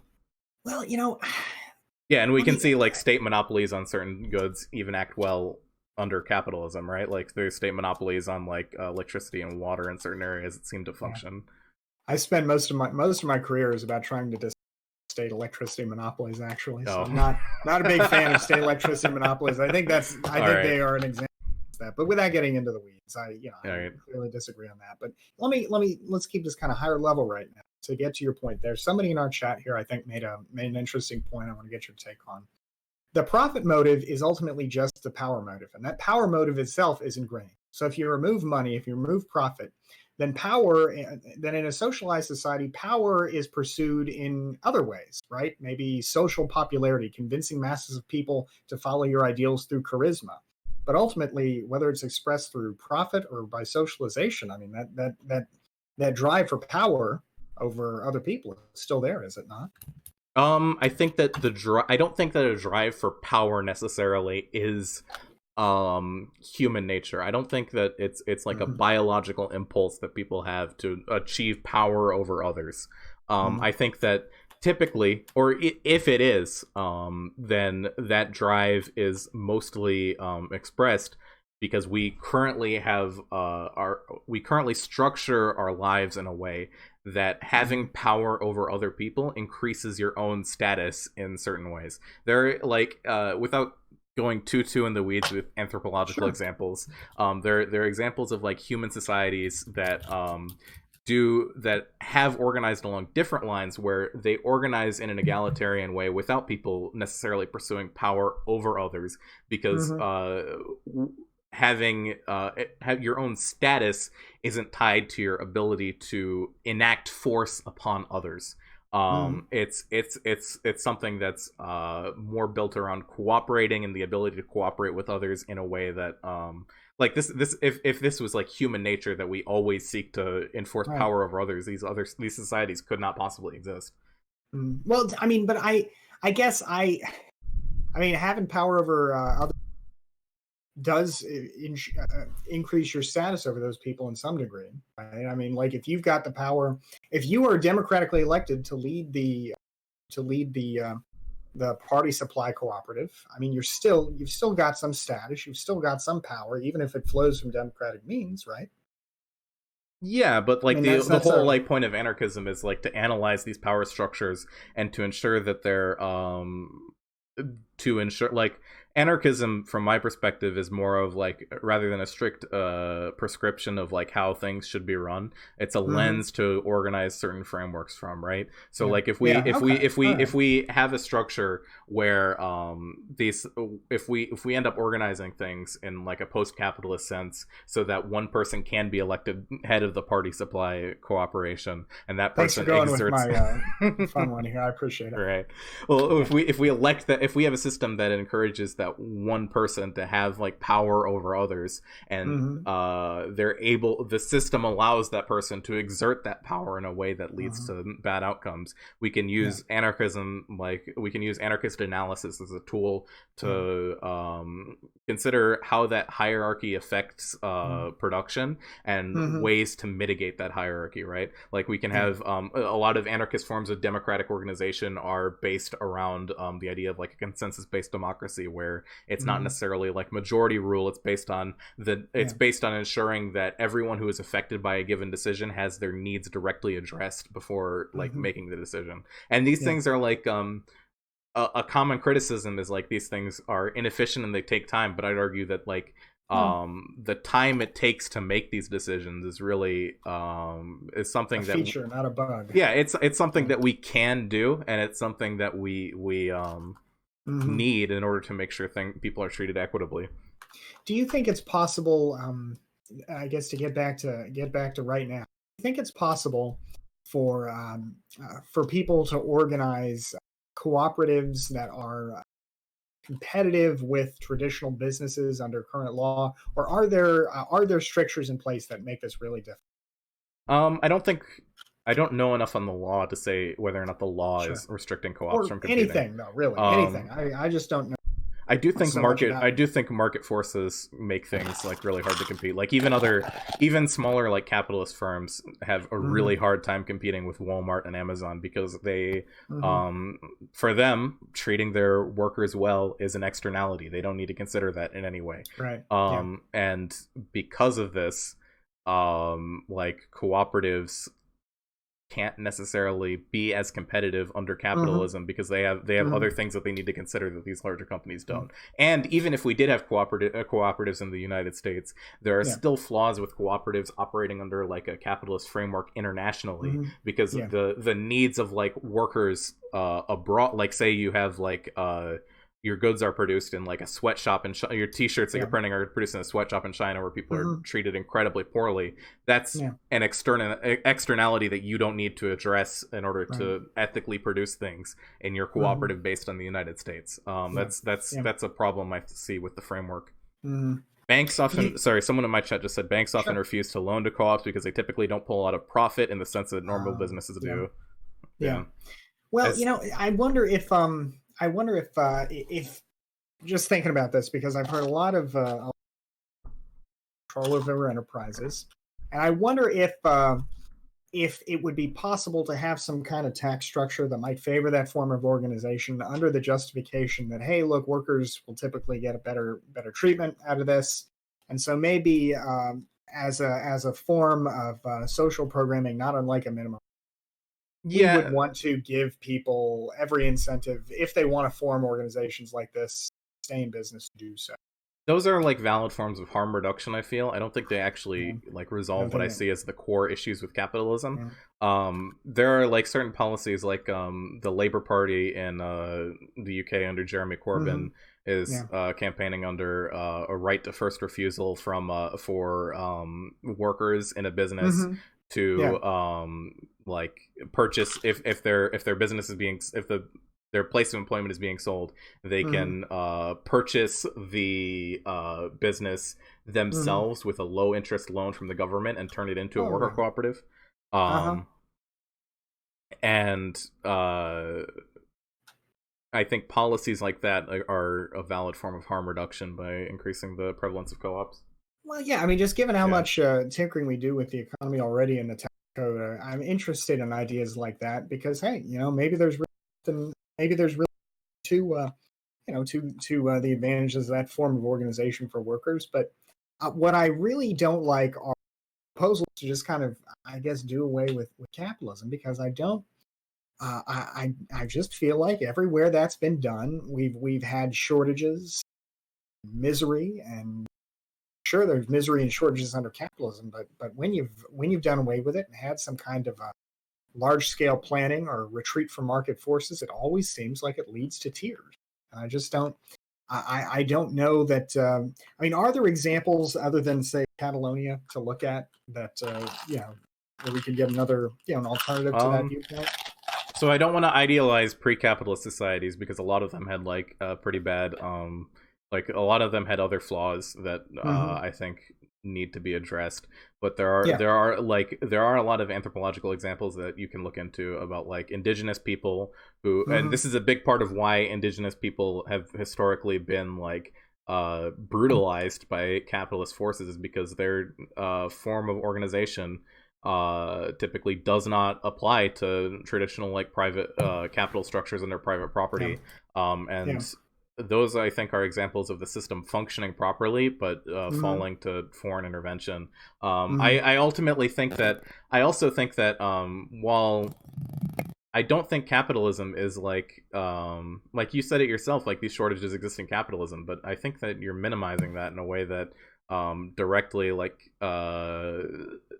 doesn't address like the considerable amounts of harm that are done by like directly by American capitalism onto people. Like we don't see the worst harm of it here. It's mostly we've Hmm. exported it to the third world, and I think that Sure. that's like the Well, amount of harm that's being done there. Sure, it's mhm. not the same type of harm that's done in like a totalitarian system, but it's still a pretty significant form of harm. Well, all right. Well, how about this? All right. So to use an example of that, right? I think about those sweatshops you mentioned, right? And I those sweatshops exist in Chinese cities, right? Presumably, they provide Americans with cheap goods, and so they certainly will benefit most Americans a little bit, even if those Americans who lose their jobs as a result are harmed a lot. Right. But that being said, aren't they some form of improvement for people who maybe have moved from countryside where they have no prospects and very low income, where they can get some kind of higher income in conditions that are not where we would like them to be? But then again, I guess the reason we've been able to skip those conditions is that we went through that kind of sweatshop, miserable labor phase about 100 years ago during our country's industrial development. I mean, Well, in here's short, is it possible to skip stages of development like that? I don't know if it is possible to skip stages of development in that well, hold on. I wouldn't necessarily call the exploitation of the third world like a stage of development, because I would say that this is like a unique the Mm-hmm. China is maybe a little bit different, but Yeah, a lot of places in the third world, like a lot of African countries, right. the Democratic Republic of the Congo is a good Yeah. example. Oh, yeah. No, Uh, that's yeah. I'm not. This. like I'm the imagining a situation where people are theoretically doing a little better all across the board, even if again standards of living. But it is a kind of improvement for them based on where they're at in history. But Democratic Republic of Congo, yeah, that's a whole different situation. Right, and like the big problem with like these capitalist forms of development like overseas Yeah. isn't just that, oh, these people are working in poor conditions, although that is a huge Hmm. problem. The problem is Hmm. that the wealth that's produced by them working in those poor conditions is Hmm. extracted by capitalists abroad and isn't reinvested in sort of like improving their own infrastructure, right? Hmm. American capitalism and sweatshop were horrible, and I'm Hmm. glad that we've moved beyond that point of time. But part of the reason we Hmm. were able to move past that point of time is that the wealth that was generated by American capitalism was still Yeah. present in America. Right. And it's not a form of like neo-colonialism in the sense of Hmm. that it is when we extract the labor from third world countries overseas, or in the Hmm. case of like other places like the Congo, where we literally Yeah. are extracting the material goods that give them the capacity to produce wealth to begin with. Yeah. Furthermore, I think that the process of industrialization is what ultimately leads to the increased living standards, and I don't think it's strictly necessary for that industrialization to be performed under a system in which people are oppressed. I think that the Soviet Union, as much as I think it's an awful system, when we Hmm. compare it to the Tsar and its ability to roll industrialize the nation that was essentially Hmm. feudal at the time of the Yeah. revolution, we can Yeah. see that like the industrialization that took place was done much more ethically than it was done in many capitalist countries, where people like brutal workers were in some ways repressed by the state, but Hmm. they had much more freedom from the certain conditions that were pretty unique to capitalist countries as opposed to countries that industrialized under a more socialist Well, form of government. they definitely had. They were definitely Sorry, again, under you just cap. cut out. I Sure. couldn't. Sure. Yeah, I don't know yeah, what it is. I appreciate. yeah. But yeah, they were insulated from boom and bust. I mean, the Soviet Union didn't go through a Great Depression, but I mean, other than that, I mean, it was a whole Well, lot of murder on a widespread scale, forced labor. I mean, the only reason we wouldn't call it slavery is because they weren't owned specifically. I mean, it was brutal. I mean, the White Sea Canal, for example, a lot of time. Well, I know. Let me stop here because I know you're not defending this. right. Point was to say that look, that was benign than say the czar, and in some ways more benign than some forms of capitalism. And I guess to the extent you want to compare something like British ruled India and say that's an example of capitalism, and say, yeah, hey, look, the Soviet Union was just as bad as that. Maybe, but I guess I wouldn't consider colonial rule to be a form of capitalism so much as it would just be another form of state-controlled economic oppression, right? So Well, hold I on. would So I would we can dispute look the at idea this. that it was more humane than in the Soviet Union, and I would also dispute the idea that that was the only way to industrialize, because they were industrializing prior to the revolution. They certainly sped it up, but they ground up a lot of people in the Sure. process. Well, So, I don't mean to say that the only way to industrialize is through systems like the Soviet Union, right? I think we can avoid both systems that produce like demonstrable cruelties. Um, mhm, but what I mean to say by that is that the processes of industrialization, like the Soviet Union's repression of individuals, wasn't necessarily a result of industrialization. It was a result of mhm. like certain government policies, right? Oh, I see what Um, you're saying. and the force the like adopting like industrial policies wasn't Mhm, what led to the oppression of people in the Soviet Union. A big, and I would also say that like a lot of these colonial rules that you're giving as examples that you would say aren't yeah, capitalism, a lot of the yeah, oppression that goes on, in like a colonial rule of certain countries is yeah, through market forces and through private capital owners. Like for yeah, example, a big part of the Irish potato famine was because yeah. like native Irish people were not able to produce food on arable land because Mhm, wealthy British landowners were using that mhm, land to produce cash crops that the people who mhm, were living there had no control over. It's not mhm, necessarily state control that leads to colonialism and imperialism. mhm, It's control by outside forces that extract capital from a given area mhm. without the workers having any say in it. Yeah. Well, I guess I'd want to know a little bit more about how colonialism played out, because at some point, I guess the distinctions do break down. I mean, like British India Yeah. was, for example, run by a company until I think the rebellion of 1857. So it was literally a corporate state, which in its own way is the height of capitalism, right? But of course, when one company government control, it's not the official government, but it may as well be the government. I mean, I guess it's hard to call that capitalism because there's no competition and there's no reliable system of laws in place. It's all just it's oppression, even though it's not from a state master, right? And I guess what I'm also sounding like somebody who says, "Nah, bro, communism's never tried." Nah, man, real capitalism's never really been tried. Just Right. what we need is for it to we need to just just trust that it'll work this time. I'm Right. worried that that's how I'm coming across, but I guess yeah. So let's see, how did we get on this point originally? We're talking about We're talking about industrialization. industrialization and Okay, how all right, like and how yeah, yeah, all right, I had disputed that like poor working conditions were a necessary part of industrialization that led to yeah, people's increased quality of life. yeah. So are is it your? I guess my position is that to some degree it's unavoidable, and the sooner you go through it, the state can maybe ameliorate that somewhat. Um, and maybe, okay, here's what I was going to. I would say that capitalism certainly has problems and doesn't work out well when there's no democratic accountability. Because if you don't have that democratic accountability, then essentially you're giving the power of state to private firms, who then will just rule over in ways that well, that may be more efficient than a planned economy, but which are nevertheless vicious and grind people up too. Like I know that one of the things that often frustrates me is the way that Chile is used as an example. Chile under Pinochet is used as an example of peak capitalism, right?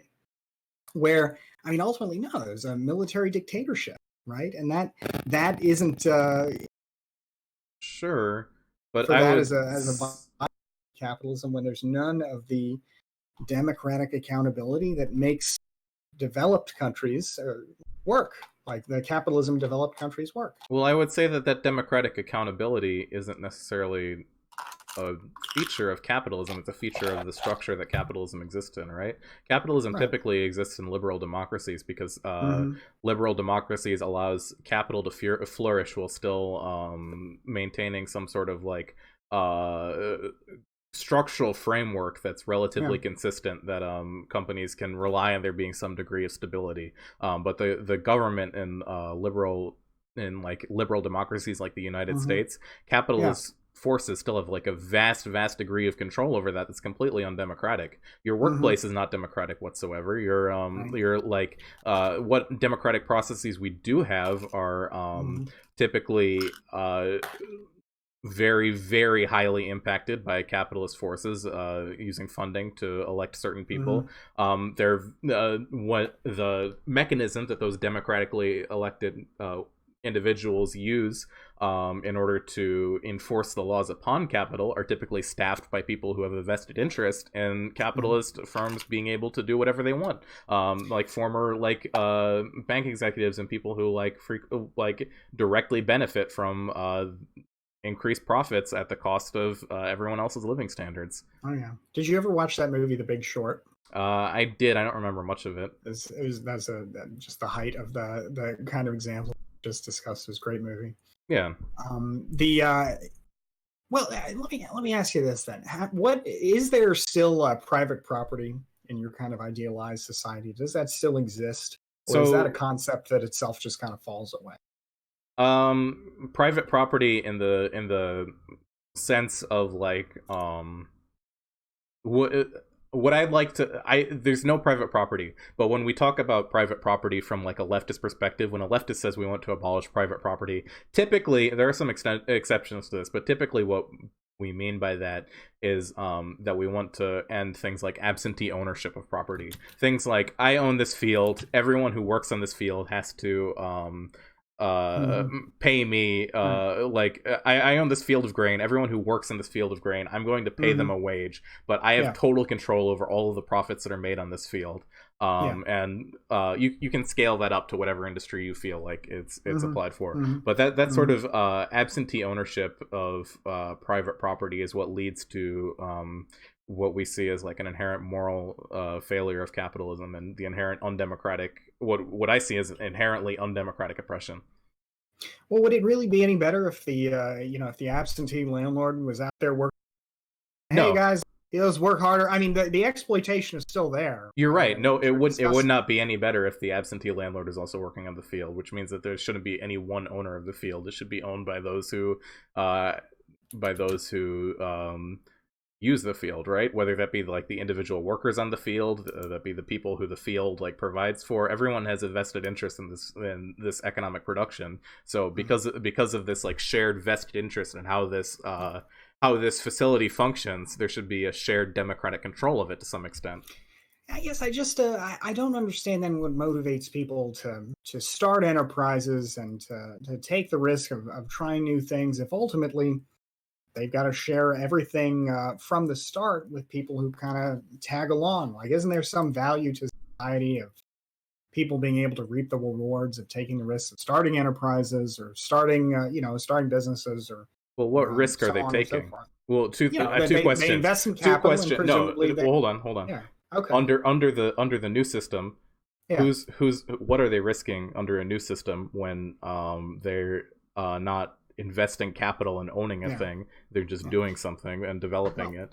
right Um, under the new system. I mean, I'm not sure because presumably you've got existing enterprise. I mean, I guess under the new system you've got sort of benign benevolent monopoly. There really are no new enterprises.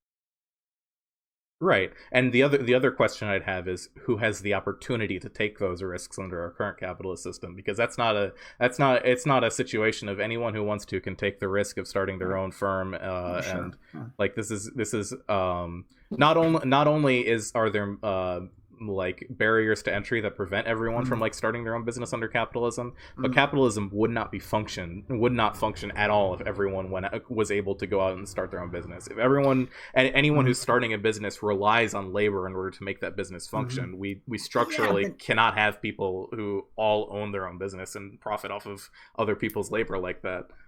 well, I don't know that the reality of start their own business means that therefore it's a fiction that anybody could. I mean, I Sure, think that individuals can, but I'm not yeah, I talking mean, like and individuals. I wouldn't say it's so widely inaccessible to people to be able to get access to capital through small business loans that the government also seems to try and make pretty widely available.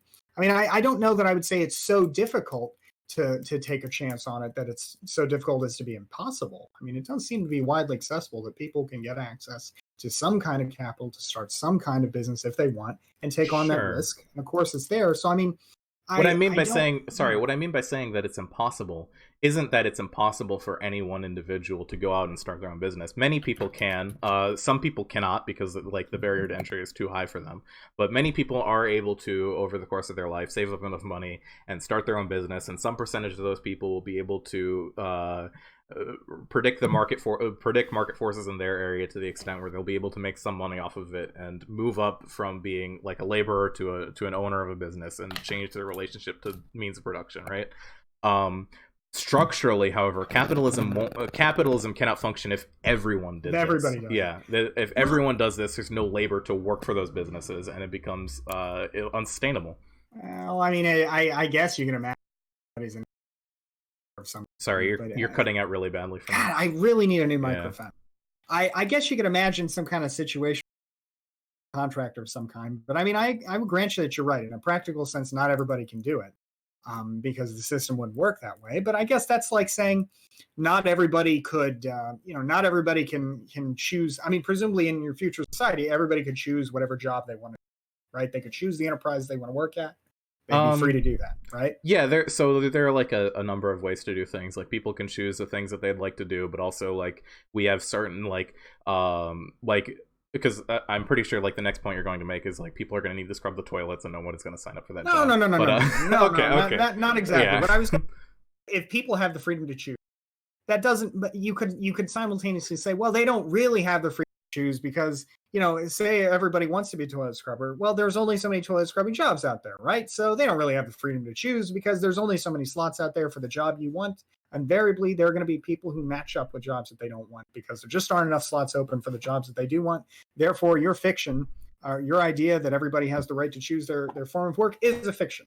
And I guess Sure, but not every the the reality of there only being like a certain capacity for someone to work in a given job is I would say not necessarily comparable to like an economic framework that we choose to engage in that has like a structural deficiency where some people or there will always, no matter what, be a hierarchy of some people making decisions who have like an incredible amount of power over other people that's completely undemocratic because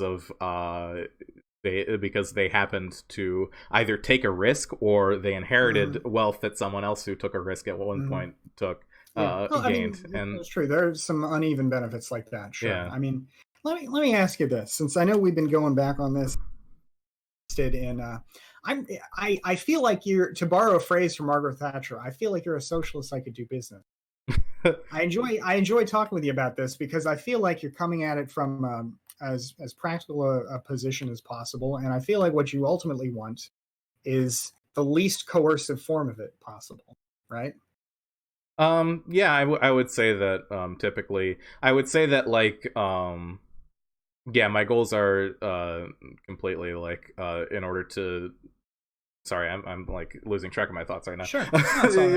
My goals are pretty much that there needs to be like massive cultural change for people to like want socialism before we'll ever succeed. Because like I said, like all of these things, like they I think like have practical benefits to them. They don't just work on paper. But in order for them to work on paper, people have to have a vested interest in like actually bringing these changes about, right?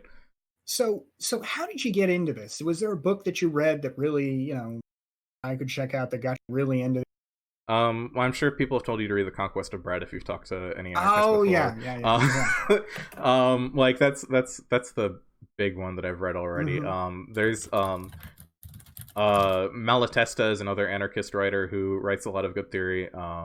A really good like intro point. Like a lot of lefties recently, I feel, and myself included, got into this shit from being perpetually online. Anarcho-Pack on YouTube is like a really good source for anarchist theory. She's like a PhD student who works on like anarchist and Marxist theory and the history of anarchist movements.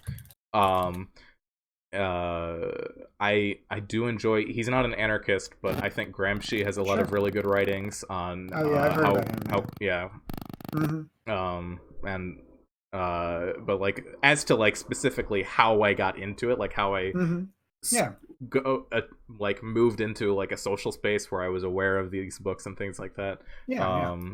I think a big part of it was like specific to me was like I was around like in around like 2015 2016. I was in college studying cybersecurity, and I actually at that point wanted to go work for the NSA after I got my degree. That's not the case anymore, but no, I can relate to you a little bit. I thought I wanted to be a prosecutor when I got out of law school, but I don't want to go. I don't want to. Yeah, I don't want to get mixed up in it. But a big thing I had noticed was like the increased presence of like fascist and alt-right people online, and I wanted to know if like there was any like way that we could I could like do work that would like help solve that, because like I wasn't always like a lefty, but I was always like pretty firmly anti-fascist. And by when I looked online and I saw like critiques of fascism and how to fight it, the big thing that I kept noticing that sort of clued me into leftist movements is typically when I talked to leftists about fascism versus when I talked to like more liberal capitalist folks about fascism.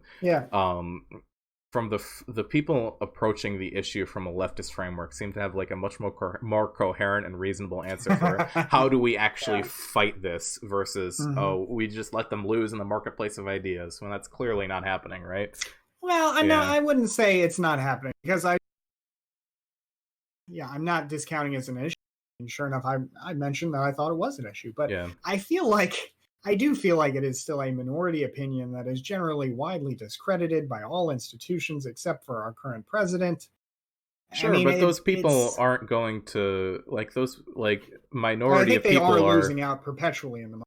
Well, they're entrenched in their beliefs to the point where they're not going to go away once Trump goes away, right? That's like a faction of people that's not operating reasonably in like a way that we can like expect, and we don't have like our democratic institutions are largely focused on protecting. They're not protected. They're easily able to be subverted in order to promote a minority of people. In this case, like they're easily like subverted in a way to suppress minority rights that more like consensus based and like direct democratic systems are not. That's just sort of like the critique I would have of that. So you're telling me that in short, when somebody's talking about a market solution, maybe the fact that Oreo cookies will release an LGBT friendly cookie, or some kind of company will do some kind of other notionally progressive advertising campaign, that's not real. That's not a real pushback. It's not a real pushback. It's really just a sign that they can make a profit off of it at that point. It's a signal of something good happening rather than like work towards something good.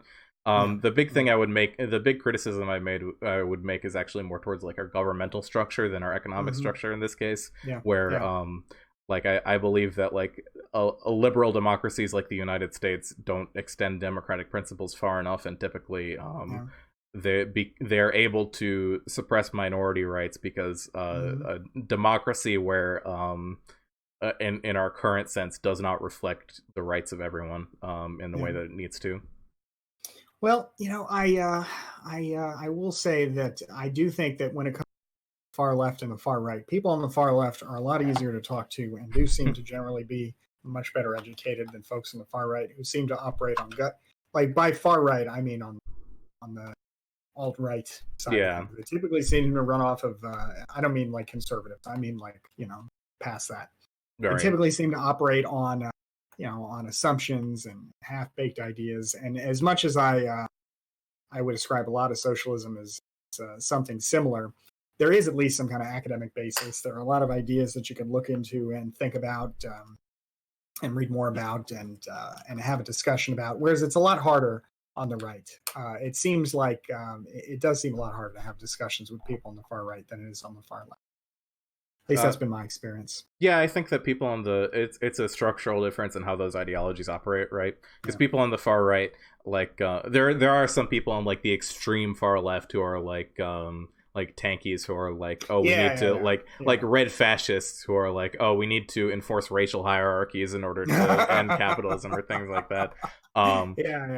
And Yeah. people who like seek to but for the most part leftists, even like a lot of Marxist Leninist leftists who are more supportive of the USSR than I am, they Mhm. typically rely on a lot more buy-in from the general public to Yeah. achieve what they want than fascists Yeah. do, where they can Yeah. safely take power and brutally enforce Yeah. what they want through existing liberal democratic institutions without Yeah. like Yeah. necessarily having to win mass appeal. Yeah. So Yeah.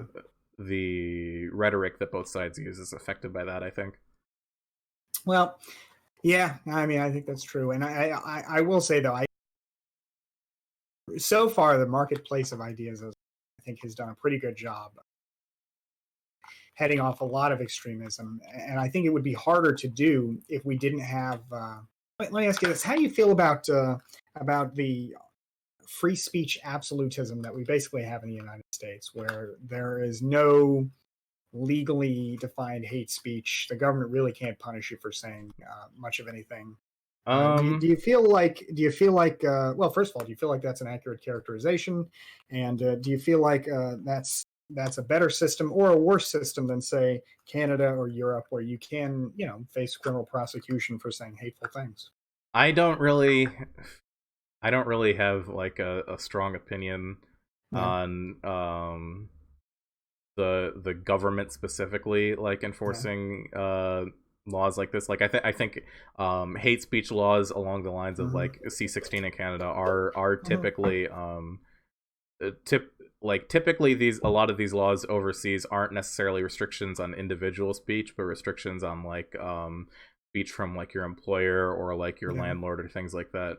yeah, Like the New York law against misgendering folks is hmm also another good example of this, where I don't necessarily view it as a free speech restriction and more as like an anti-discrimination restriction. hmm As for like policing hate speech and like the state taking you to jail for like hmm saying things that are offensive or that right, are like on the far right, I think that even when these laws are operated benevolently, which frequently they're not, yeah, I don't think that's an effective way to actually like solve the hmm issue of fascism and yeah, like far like hate speech. I think that these things need to be like fought back against. But I see. Here's the thing: is I believe in social pushback for these things, but hmm I don't necessarily believe in like yeah, rational like free spirited debate with uh-huh. fascists who like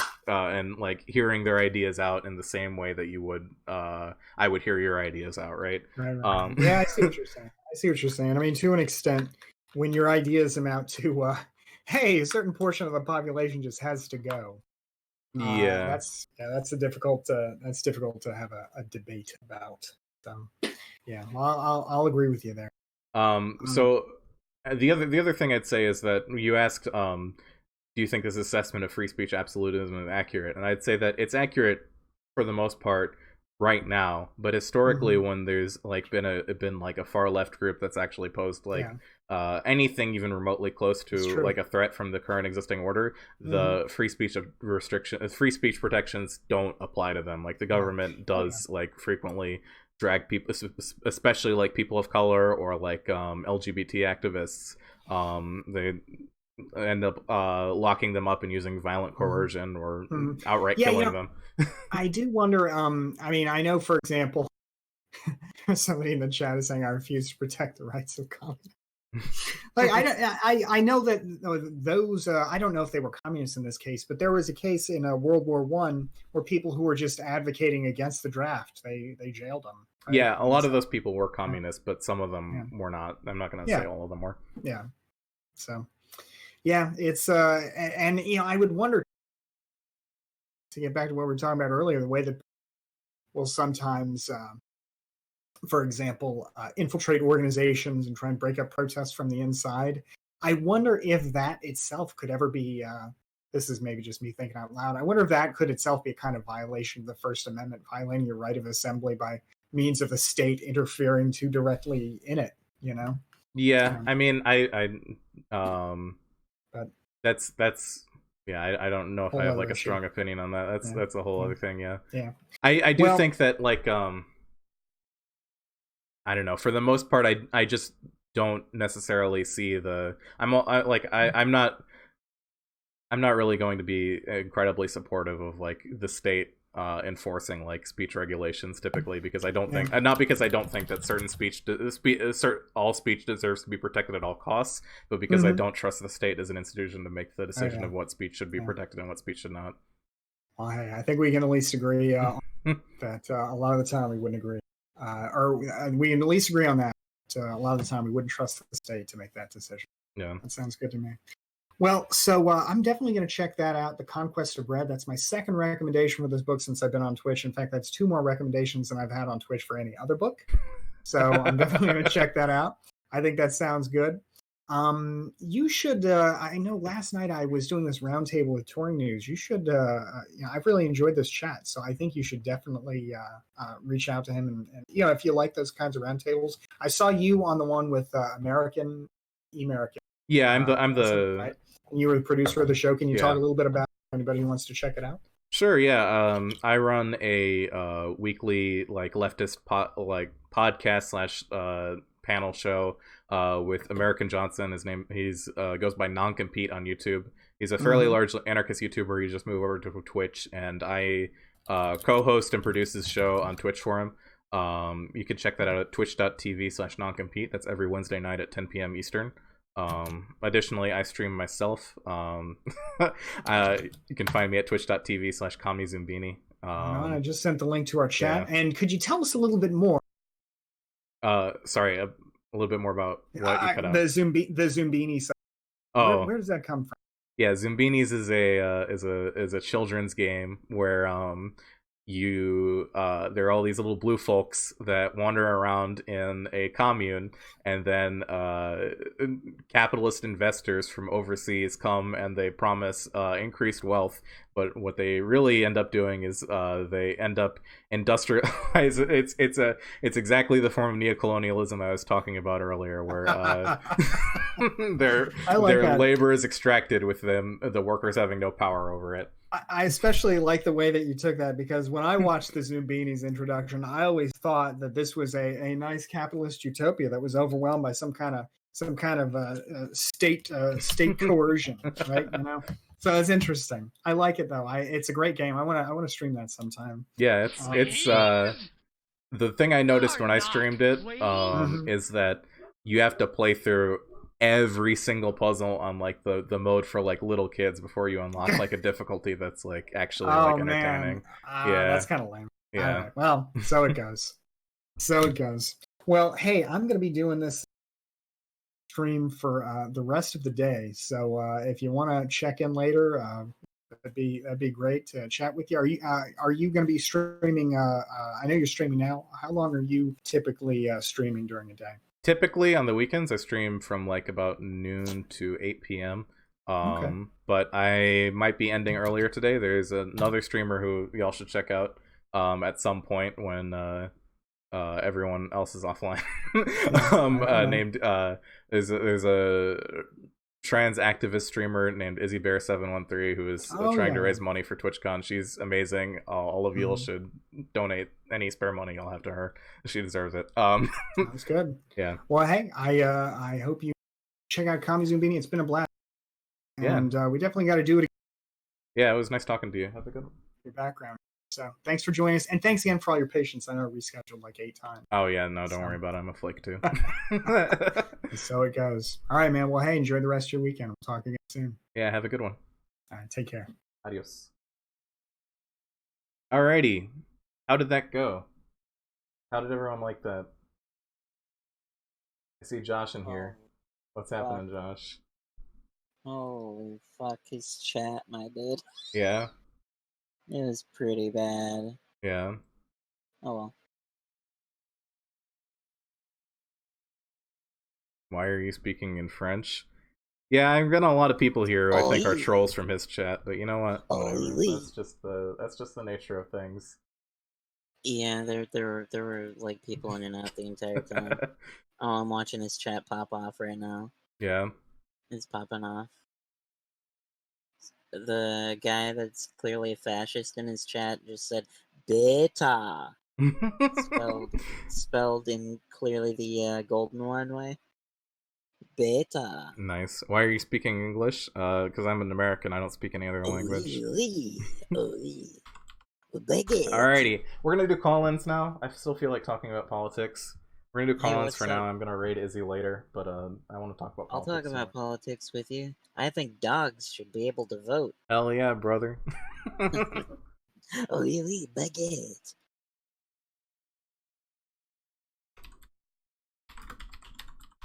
Oh, you got people defending you in there now.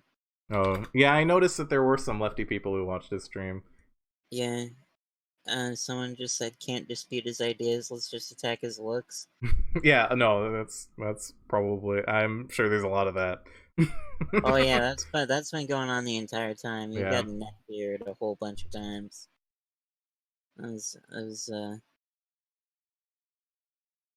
Alright. Yeah, I was trying, like, you have no idea how much effort it took to not, like, just immediately start spamming his chat, because there was just so many bad takes in there, my dude. Yeah. I'm tempted to unmute his stream just because I want to know what he's saying. I'm gonna do it, fuck it, y'all, let's see. Time for me to hop in and defend the legacy of Joseph Stalin? Not really, I hate debating. Pass. Yeah, pass. I will say that, like, I don't know, I try to have solidarity with Marxist-Leninist organization because ideally, like, it's the same end goal, right? I just have I do think there are Marxist-Leninist states that operate without some of the same, like, coercive force that certain, like, the USSR enacted in certain times. Like, I have critical support for, like, countries like Cuba. The big problem I feel is that I'm skeptical of the ability of Marxist-Leninist states to exist without being without centralization leading to them being subverted by capitalism, because when we look at, like, the successful Marxist-Leninist states, that's typically what happens. Some like, very frequently there's some sort of, like, capitalist incentive for people who have control over the state to reform the state. We know what happened to anarchists in some Marxist-Leninist states too. I don't want to have grudges about historical shit that won't happen again. Once the Marxist-Leninists start talking about killing anarchists, then I say they're already well, here's the thing. They already do that. They just don't have the power to actually do it. There are some who do that, and fuck them. But I don't want to. There are lots that do that. Sure, but there are plenty of Marxist-Leninists who are chill with anarchists existing. I'm assuming Luxie is one. Yeah, no, I mean, like I've said it before, I don't have a grudge against MLs. I just really don't like tankies, and they're not the same thing. Yeah. But yeah, I don't know, man. I don't know. Oh god. So I only slept. I think for that's about 6 hours. Okay. I think that's a valid critique of the ML conception of the Vanguard, and I found a lot of other MLs don't have a good answer for, okay, how do we keep this from happening again? Yeah, I'm skeptical of, like, the ability for the state to wither away without either I'm skeptical of the state's ability to withstand infiltration by capital, and I'm skeptical of the mechanism by which the Marxist-Leninist state withers away. But, like, in the end, like, if there's a successful Marxist-Leninist state that's actually improving the conditions for workers in its country and isn't, like, enacting, like, a brutal regime in order to do so, fuck it, I'm fine with that. I'm supportive. Well, like, capitalism and the state currently, like, exist to reinforce themselves. So, like, why would, after a Marxist-Leninist revolution, would the state suddenly just wither away when it doesn't do that now? Yeah, I believe so. I believe that the state doesn't have any incentive to wither away. But I do believe that it's possible to build a state that exists to serve, like, state socialism in the way that we have a state that enforces, like, free market capitalism, and before that we had a state that enforced feudalism, right? We can have different state structures that enforce different economic systems. What I'm skeptical of is their ability to, like, actually, like, wither away and achieve, like, communism as the end goal.